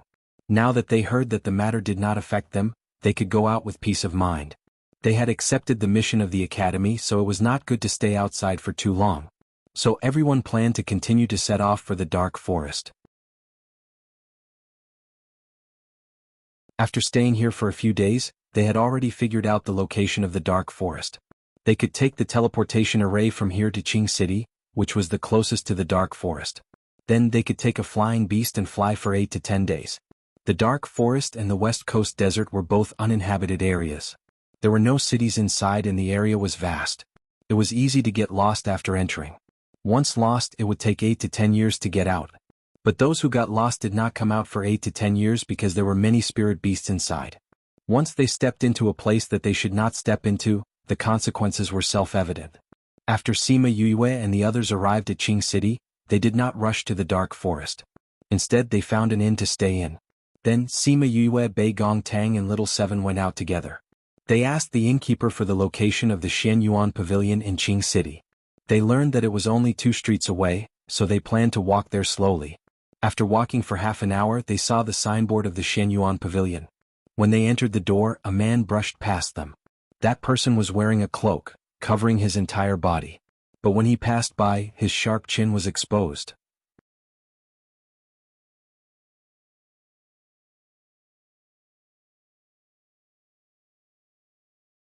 Chapter 685. Yue, what are you looking at? Bei Gong Tang asked when she saw that Sima Yue was looking outside. I think I saw someone we are looking for. Sima Yue said. The person we're looking for? You're saying? Bei Gong Tang glanced outside, but did not see the person they were looking for. I don't know if I'm seeing things. Sima Yue said, the information given by the academy was that the others would be here. This was not included in the information given by the academy. Also, with the cloak I can't see clearly. Then maybe he's mistaken. Bei Gong Tang said. Sima Yue nodded. Maybe. When they walked in, someone immediately came up to greet them. I'm looking for your manager. Sima Yue took out her token and said. When the shop assistant saw the token in Sima Yue's hand, he said respectfully, the manager is upstairs, please follow me. The 3 of them followed the clerk upstairs and arrived at a room at the end of the 3rd floor. He lightly knocked on the door and said, Steward Liu, young Master Yue is here. Sima Yue raised her eyebrows. How could a shop assistant recognize her through the token? The shop assistant saw her confusion and said, Young Master Yue, the head pavilion has already sent a message to all the branch pavilions. Now everyone knows who you are. So that was the case. When Steward Liu heard the shop assistant's voice, he immediately came to open the door. Steward Liu, this is young Master Yue. The shop assistant passed the token to Steward Liu. Steward Liu took the token and looked at it. He raised the token above his head with both hands and bowed to Sima Yue. Greetings, young Master Yue. Steward Liu, there's no need to stand on ceremony. Sima Yue said as she received the token. Young Master Yue, this way please. Steward Liu made an inviting gesture. Sima Yue nodded and walked in. The staff outside was about to leave when she called out to her again. Young Master Yue, is there anything else? The shop assistant asked. When I came in, there was a person wearing a cloak who went out. We passed by each other at the door. Do you know what he came here for? Sima Yue asked. I'm sorry, young Master Yue. But I'm not sure. But I can ask someone else. The shop assistant replied. Then I'll have to trouble you to ask. Sima Yue smiled at him. It's no trouble at all. I'll check it out right away. The employee left. Sima Yue came to the steward's house and sat down. She casually looked at the decorations. It was simple but not simple. It seemed that Steward Liu's taste was not bad. I wonder what young Master Yue is here for? Steward Liu asked with a professional smile. It's because Yue. Wait. Thinking that you've been here for a long time, you should know more about the situation there, so I wanted to ask you. Sima Yue said. When Steward Liu heard this, he subconsciously frowned. Young Master Yue wants to go to the dark forest? What's the matter? Sima Yue saw his reaction and asked curiously, we received a mission from the school to go to the dark forest to look for flamingo eggs. Fiery bird? Steward Liu's eyebrows furrowed even deeper. His lips moved as if he wanted to say something but stopped. Steward Liu, please speak your mind. Sima Yue said. I wonder if young Master Yue is willing to give up on this mission? Steward Liu asked. Give up? What? Sima Yue asked curiously. The dark forest is divided into several zones. Some of them are not dangerous and normal people can enter. Some of them are very dangerous and very few people come out after entering. Flamingo is in one of the more dangerous zones. Steward Liu said, furthermore, outsiders have ranked the zones according to the degree of danger. Flamingo's zone is in the top 3. Sima Yue did not know much about the dark forest. She blinked and asked, how dangerous is the top 3? Dangerous? Steward Liu had never heard of this term before, but he roughly understood the meaning. He said, monarch rank and above cannot come and go freely. Above the supreme god rank was the monarch rank. They were not even divine overlords. She was only a divine emperor. Based on their strength, finding flamingo eggs was easier said than done. Sima Yue could not understand. Since the flamingo eggs were a mission from the school, it should not be too difficult. Why was it so difficult? Has the flamingo zone always been so dangerous? No. Steward Liu said. But recently, for some reason, the animals in the forest have migrated. Many of the spirit beasts have changed their living areas. Therefore, the danger of the flamingo zone has increased. When did this happen? It started 2 years ago. Sima Yue remembered that Sima Yuqi said that this mission had been issued for almost 2 years. No wonder no one had completed it. It turned out that the market had changed. She calculated in her heart whether to continue this mission this time. The difficulty had increased, but the reward had not. It felt a bit not worth it. She remembered Steward Liu's frown and asked, you frowned when you heard me mention the dark forest. Do you have anything to say? I just feel that the dark forest has changed a bit in the past 2 years. I'm afraid that you will be in danger after entering. Steward Liu said. This is a bit strange. Spirit beasts generally regard their own territory as very important. They will not migrate for no reason. Sima Yue said. Because we have not figured out the reason for this migration, we suspect that there are some unknown factors. Steward Liu said, and those who tried to find out the reason did not leave the forest in the end.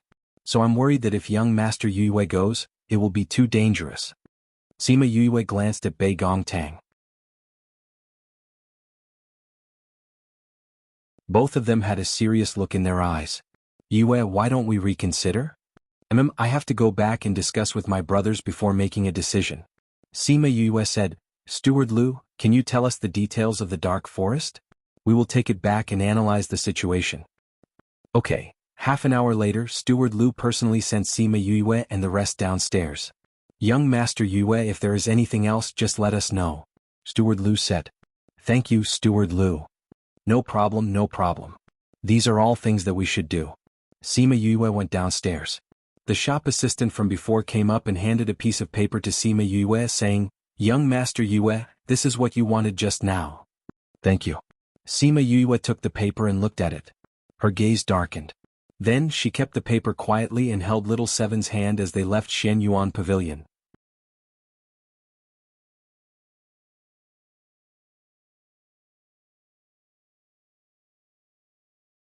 Chapter 686. The following is provided for you, 686. Please enjoy.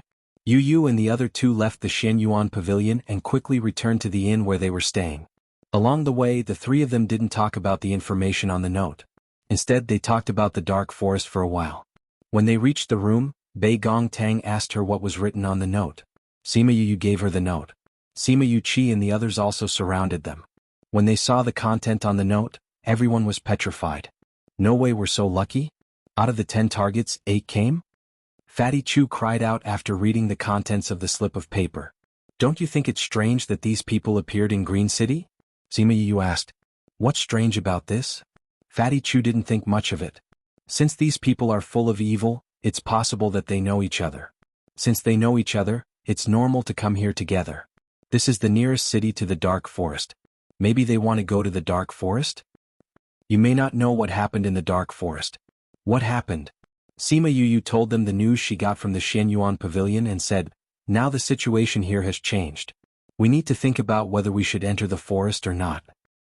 I didn't expect that there would be such a big change here. Sima Yulin looked at the two maps and compared them carefully. Yes, this place that used to be safe has become dangerous. Those dangerous places are even more dangerous. Instead, a large area in the middle is empty. Sima Yuran said. Although this area is empty, there's no way to enter here without going through the front. And because it's closer to other places, it's surrounded by the surrounding area. It's said to be the safest place, but it's actually the most dangerous place. That's right. Why is it like this?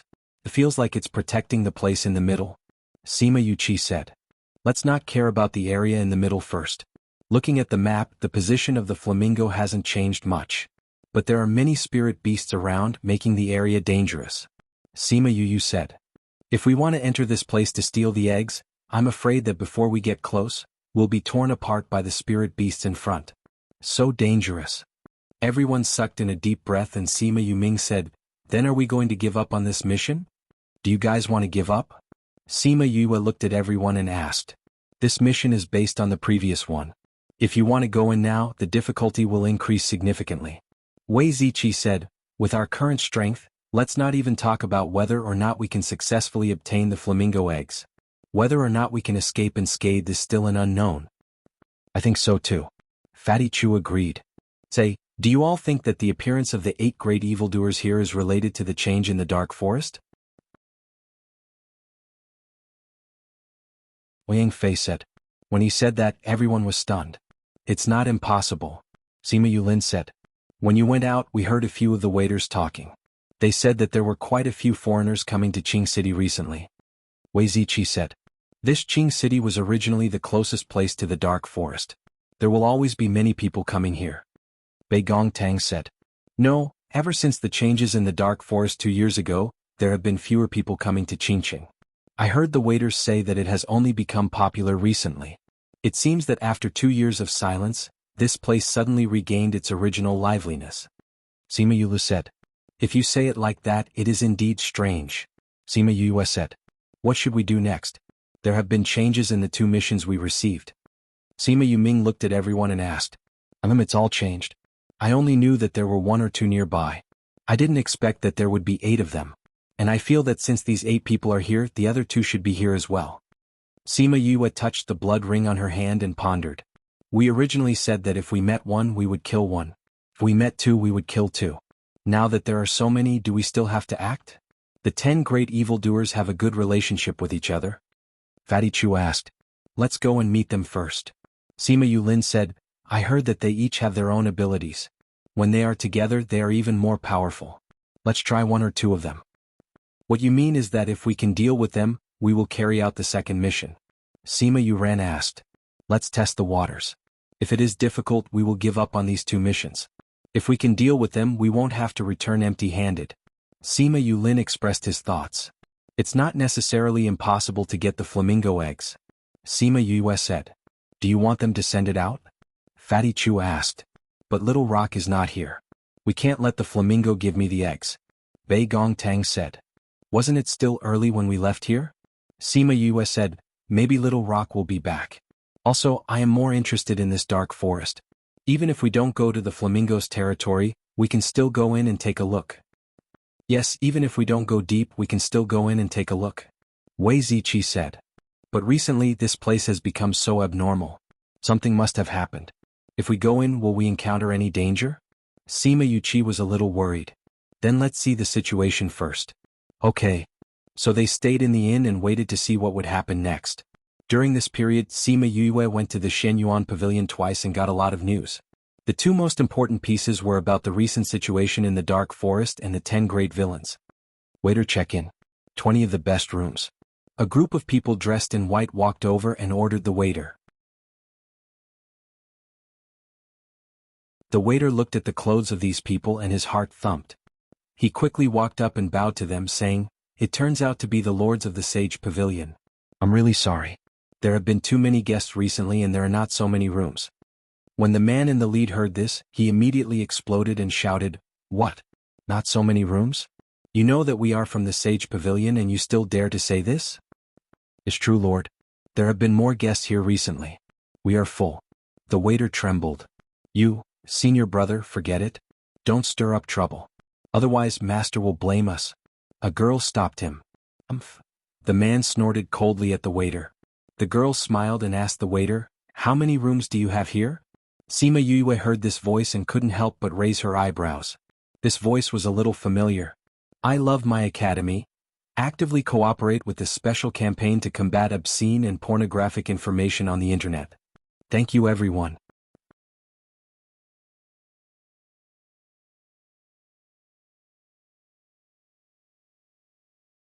Chapter 687.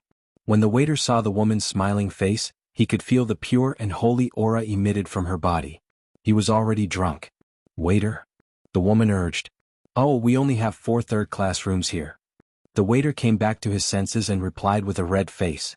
"If there were only 4 rooms, how could they do it? Ask them to give us 20 of the best rooms." The man in the lead said. "This." The waiter looked troubled. "I'm sorry, sir. We have rules here. First come, first served. We can't chase everyone out." "You can't?" The man raised his voice so that everyone in the inn could hear him. The girl beside him pulled him back and said, "Senior brother, since there's nothing here, let's take a look at the other inns." She then whispered into his ear, "Don't forget why we came out this time." When the man thought of his mission, he snorted coldly, flicked his sleeves and left. As soon as the leader left, the others followed suit. Before leaving, the woman even apologized to the waiter, causing the waiter to be mesmerized for a few minutes before coming back to his senses. "She's so pure and beautiful." The waiter clasped his hands in front of his chest with a smitten look on his face.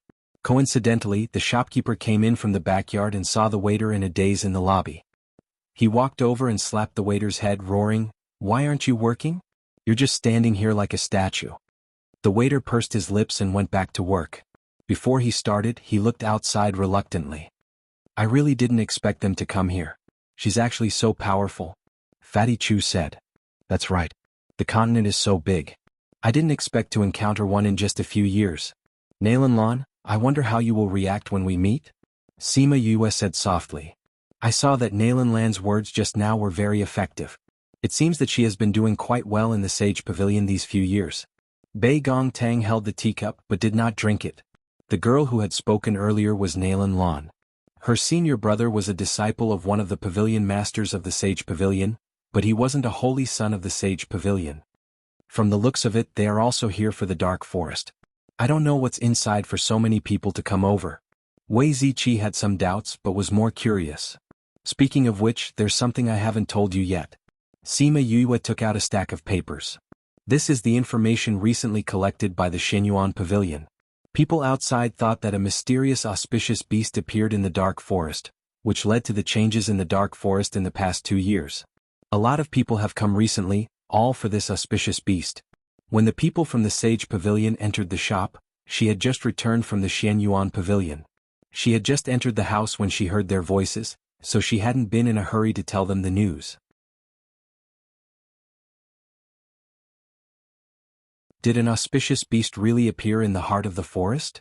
Fatty Chu's eyes lit up when he heard the news. "Do you think it's possible?" Sima Yue glanced at him, extinguishing the fire in his eyes. "You think that this news is fake?" Wei Ziqi asked. "This news was given to me by the Xianyuan Pavilion. I think it should be true. But the news they found might not be true, right?" "You're saying that the auspicious beast is fake?" Sima Yue said in surprise. "When did the Dark Forest start to change?" she asked. "More than 2 years ago. Then this auspicious beast suddenly appeared?" she asked again. "Should be. Then do you think that if it's an auspicious beast or a young one, it will appear out of thin air in the heart of the Dark Forest?" she continued to ask. "If it's really an auspicious beast, it won't appear suddenly," Sima Yuran said. "So this auspicious beast might be fake," Fatty Chu said. "But it says that there are people who feel the aura of the auspicious beast, and it sounds like it's in its infancy." Bei Gong Tang pointed to the information. "So it might be an auspicious beast," Sima Yue said with a smile. "If we can think of it, others can too. Then why are there so many people coming?" Fatty Chu didn't understand. "It's better to believe it's true than not," Sima Yulin said. "Although those people have doubts, a young auspicious beast is too tempting for cultivators. So even if the news might be fake, they are willing to take the risk. If they contracted an auspicious beast in its infancy, it was equivalent to tying a super expert to their side. Don't look at how they are not strong now. When they grow up, their strength is immeasurable. For example, Wu Lingyu's fire Qilin, no spirit beast has ever defeated it. As for those like Little Roar who cheated, it was very rare." Little Roar knew what Sima Yue was thinking and rolled in Chongming's arms aggrievedly. How was he cheated? It had not completely left its infancy and had suffered such heavy injuries with her. That was why it had not evolved into its growth stage. When it entered its growth stage and matured, it would definitely blind Yu's titanium alloy eyes. The person who felt the auspicious beast's aura didn't say anything. There was indeed an auspicious beast here before, but whether it was in its infancy or not, and whether it was still here, no one can say for sure. Sima Yue said. If we hadn't seen the auspicious beast before, we would also have thoughts about it, right? Wei Ziqi said, so the desire of others is even stronger. They are willing to take the risk because of this. Are we going to join in? Sima Yuran asked. We didn't want to at first, but didn't an old friend come this time? Sima Yue smiled. Under the condition of ensuring safety, we can also join in the fun. The 10 great villains should also be here for this. Ouyang Fei said. If those villains got the auspicious beast, this combination would be too strange. Fatty Chu said with a smile. This is the place where the 10 great villains live. It looks like an ordinary courtyard, but my intuition tells me that the 10 of them are all here. Sima Yue took out the last piece of paper. On it was the news of the 10 great villains. I have already sent a few bees to follow them and see if we can find out anything. If it's possible, let's take them down one by one. Sima Yue's expression changed after she finished speaking. What's wrong, Yue? Sima Yue said in a low voice, the scarlet bees have been found. It seems that these people's methods are not ordinary. In a courtyard in Green City, a pale white man in white coughed a few times while holding onto a tree in the courtyard. Beside his feet were the corpses of a few scarlet bees. Third brother, are you okay? A black-clothed man with a mole on his chin asked. I'm fine. The white-clothed man waved his hand. Looking at the scarlet bees on the ground, he said faintly, I've been targeted again.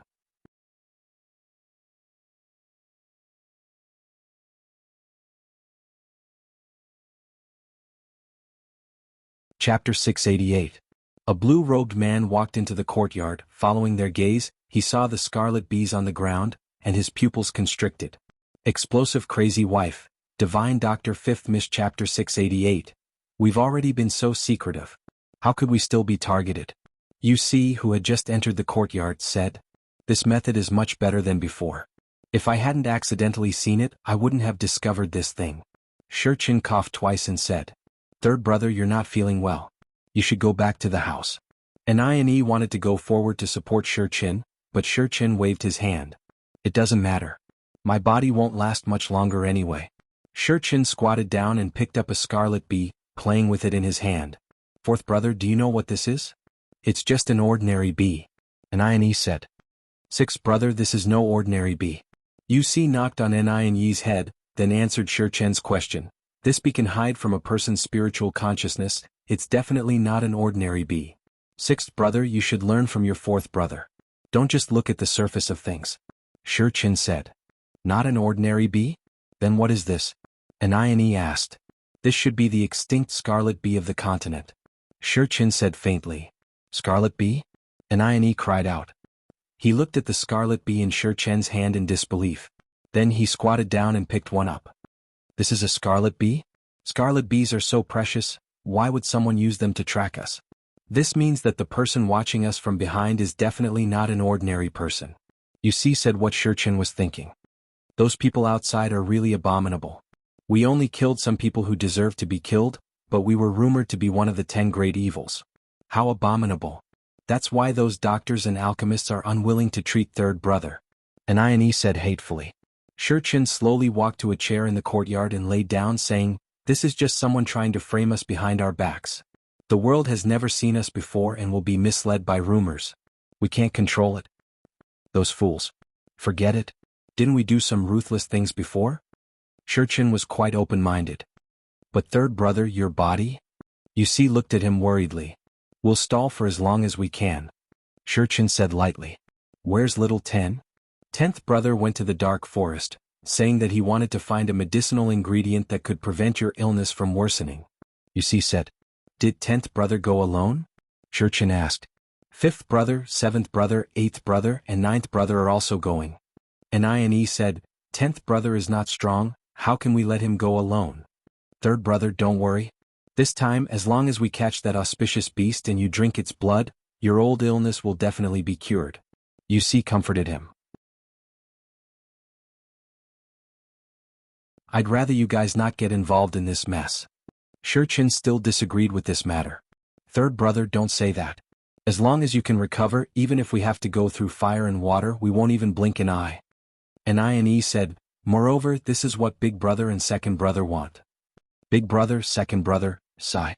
Shurchin sighed faintly. You clearly know that it's very dangerous. That auspicious beast might not even exist. You might not be able to find it even if you go and look for it. You might even fall into danger. As long as there's a glimmer of hope, we will work 100 times harder. You see, said. Actually, there are so many strange people on this continent.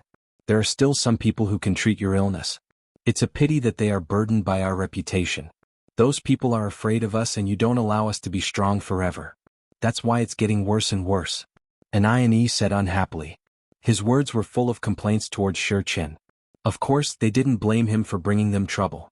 It was just that seeing his body getting worse and worse, they were worried and anxious for him. Sixth brother. You see glared at An. And pursed his lips and didn't say anything. Don't worry. Before I die, I will definitely redress the reputation of my brothers. Cough cough cough cough. Shurchin said as he coughed violently. Third brother, what nonsense are you saying? You see went forward and patted his back, not telling him anything. Third brother, you know that I didn't mean it that way. And saw Shurchin coughing so badly and became anxious, blaming himself endlessly. Cough cough, cough cough. Shurchin took out a pill and ate it. Only then did his coughing gradually calm down.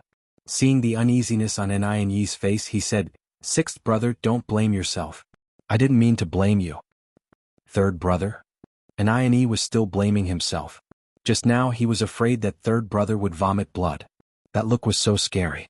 I know that you didn't mean it that way. I wasn't saying it out of anger. Shurchin was better now and wasn't panting so much when he spoke. It's just that the things in the past were more or less because of me. Otherwise we wouldn't have ended up like this. That year, when we were dealing with your sworn enemy, we naturally had to cut the weeds and pull out the roots. However, I don't know why those people would spread rumors that we were rapists, kidnappers. And said unjustly. Alright, let's not talk about the things in the past. The most important thing for us now is to cure third brother. You see, said. When are big brother and second brother coming? Shurchin didn't want to talk about this with them and changed the topic. They'll be here in 2 days. You see replied. When big brother and second brother come, tell them to be careful.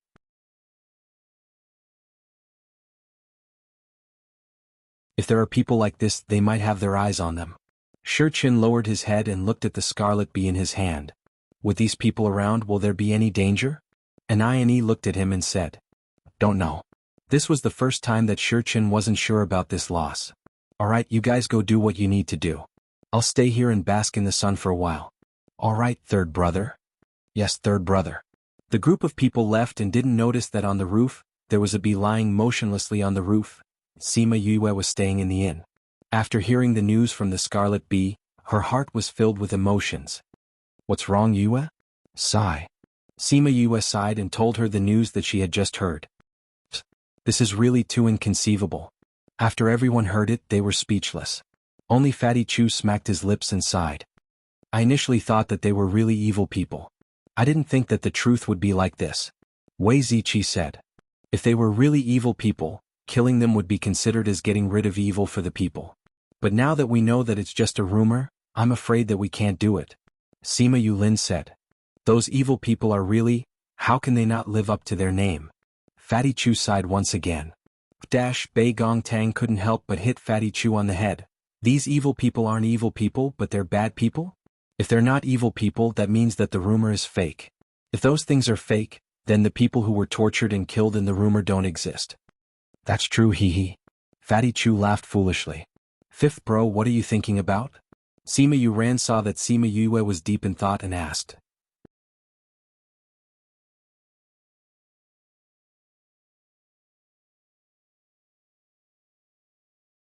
Chapter 689.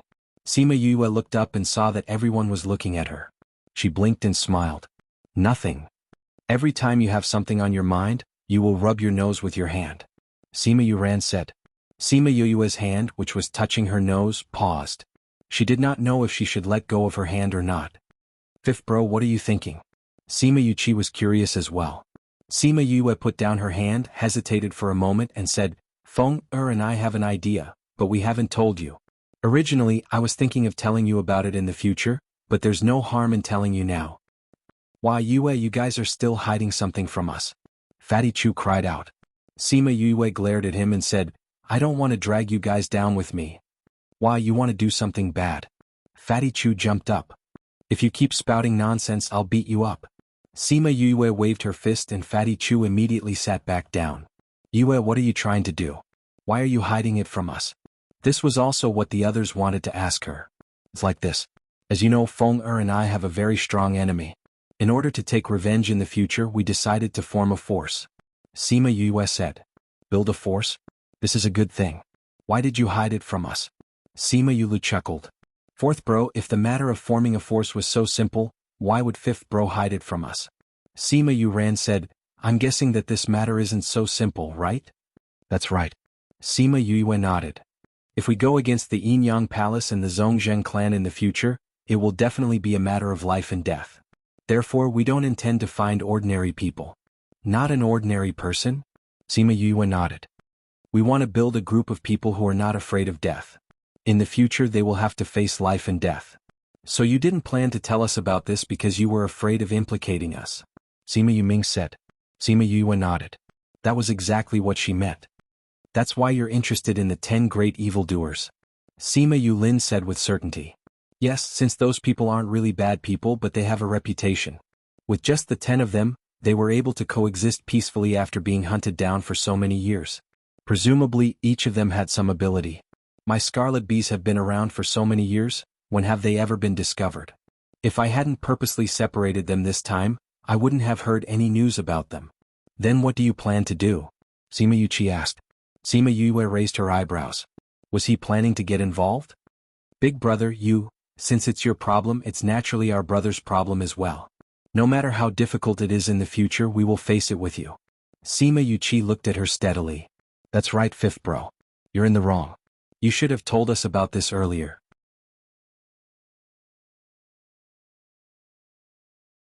We could have planned it together with you. Sima Yuming pretended to reprimand her. Yes, you is wrong. Sima Yue said with a smile. They're all going. I want to go too.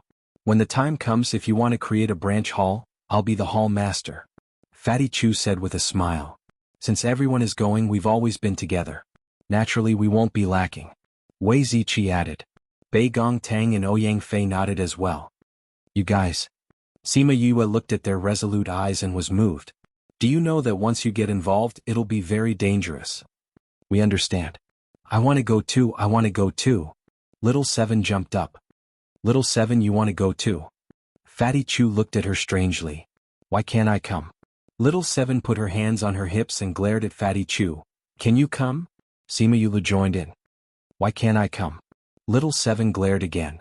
Sima Yue patted Little Seven's head and said, If you come in, Principal Yuan will want to kill me. He won't. Little Seven huffed. He said that I'll make my own decisions in the future. There's only one thing I can't do. What? You're not allowed to leave the central and outer regions.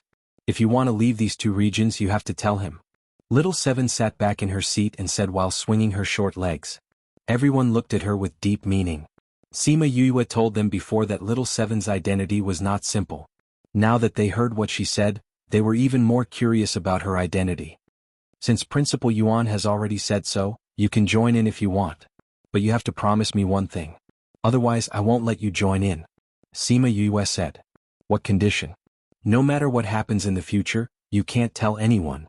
Sima Yue requested. Can't I tell anyone? Little Seven tilted her head and asked. It's not that you can't tell anyone. But if you want to tell anyone, you have to get my permission first. Sima Yue said. Alright, I promise you. Little Seven nodded in agreement. Then how do you plan to recruit them? We have nothing now and they are more powerful than us. If you want them to listen to you, it won't be easy. Sima Yulin said. Yes, this is indeed difficult. Sima Yuming said. Then we'll have to see if I have the ability. Sima Yue picked up a spirit fruit and played with it in her hand. She didn't eat it. What ability? Fatty Chu asked. Stupid. Little Seven looked at him with disdain. Fatty Chu, your brain only knows how to refine tools and eat. When will you use it to think? Since their third brother is seriously ill, if Yu has the ability, wouldn't this be a good opportunity? Wei Ziqi said. That's right. Fatty Chu clapped his hands. Then when do you plan to look for them? Sima Yue smiled. Tomorrow? So fast. Not only was Fatty Chu surprised, even Sima Yulin and the others were surprised. Since they aren't easy to deal with, then let's go straight to them. Sima Yue finished speaking and took a bite of the spirit fruit in her hand. On the second day there was a knock on the door of the small courtyard. Wuxia and Annie who were in the front yard looked at each other. Why would someone knock on the door at this time? Annie asked. We've stayed here for so many days and no one came to look for us. Now that everyone isn't here, why would someone come? Could it be? I'll go take a look. You stay here and guard. If it is, take third bro away. Wuxia said. Okay. Annie turned around. Before he left, he saw Shurchin standing not far away. If someone really chased us here, I won't implicate you. Third bro, Annie called out anxiously. My brothers aren't here. If you really take me away, you'll take fourth bro's life. Can you bear to? Shurchin patted his shoulder and urged, the knocking sounds outside are urgent. It won't be good if we delay any longer. Go open the door. Third bro, we just found out that someone was watching us yesterday. Today someone is knocking on the door. I'm afraid. Wuxia said worriedly. If it's someone chasing us, they won't knock on the door so politely. Shurchin said, also 10th bro and the others should be back soon.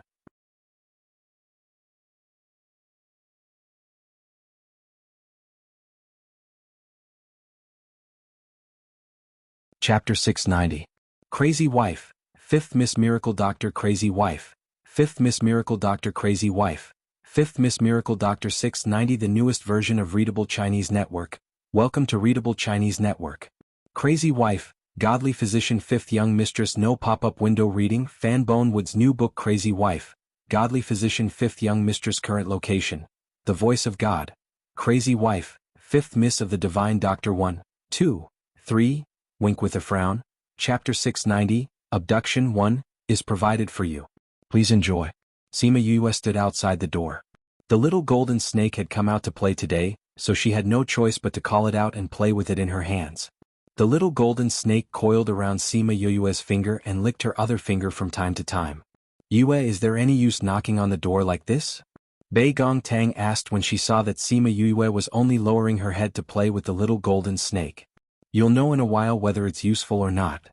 Sima Yue poked the little golden snake's head with her other finger. Creak, the door opened and Wuxia saw an absolute beauty standing outside. There was also a handsome young man with his head lowered, playing with a snake. No matter how he looked at it, these two people did not look like they were here to hunt them down. Who are you? Who are you looking for?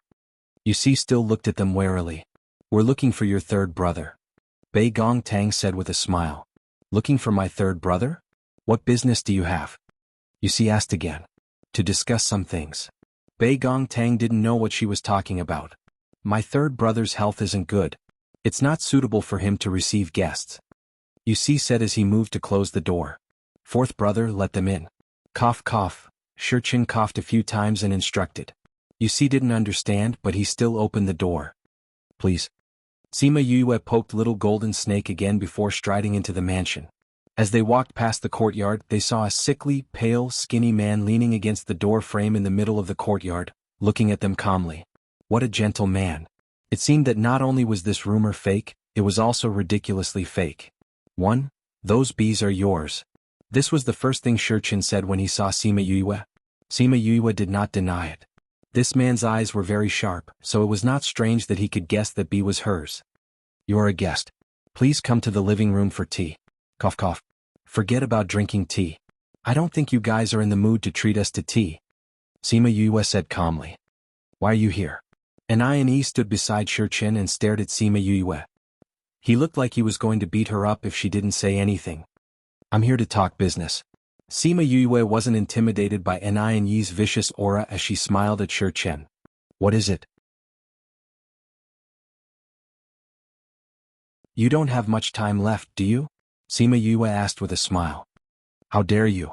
A clear rebuke came from behind them, and a figure holding a sword came along with it. Little golden snake, don't. Sima Yue pressed down on little golden snake in her hand, and dodged to the left at the same time, easily dodging the attack. Hiss. Little golden snake peeked out from Sima Yue's hand, its eyes filled with dissatisfaction.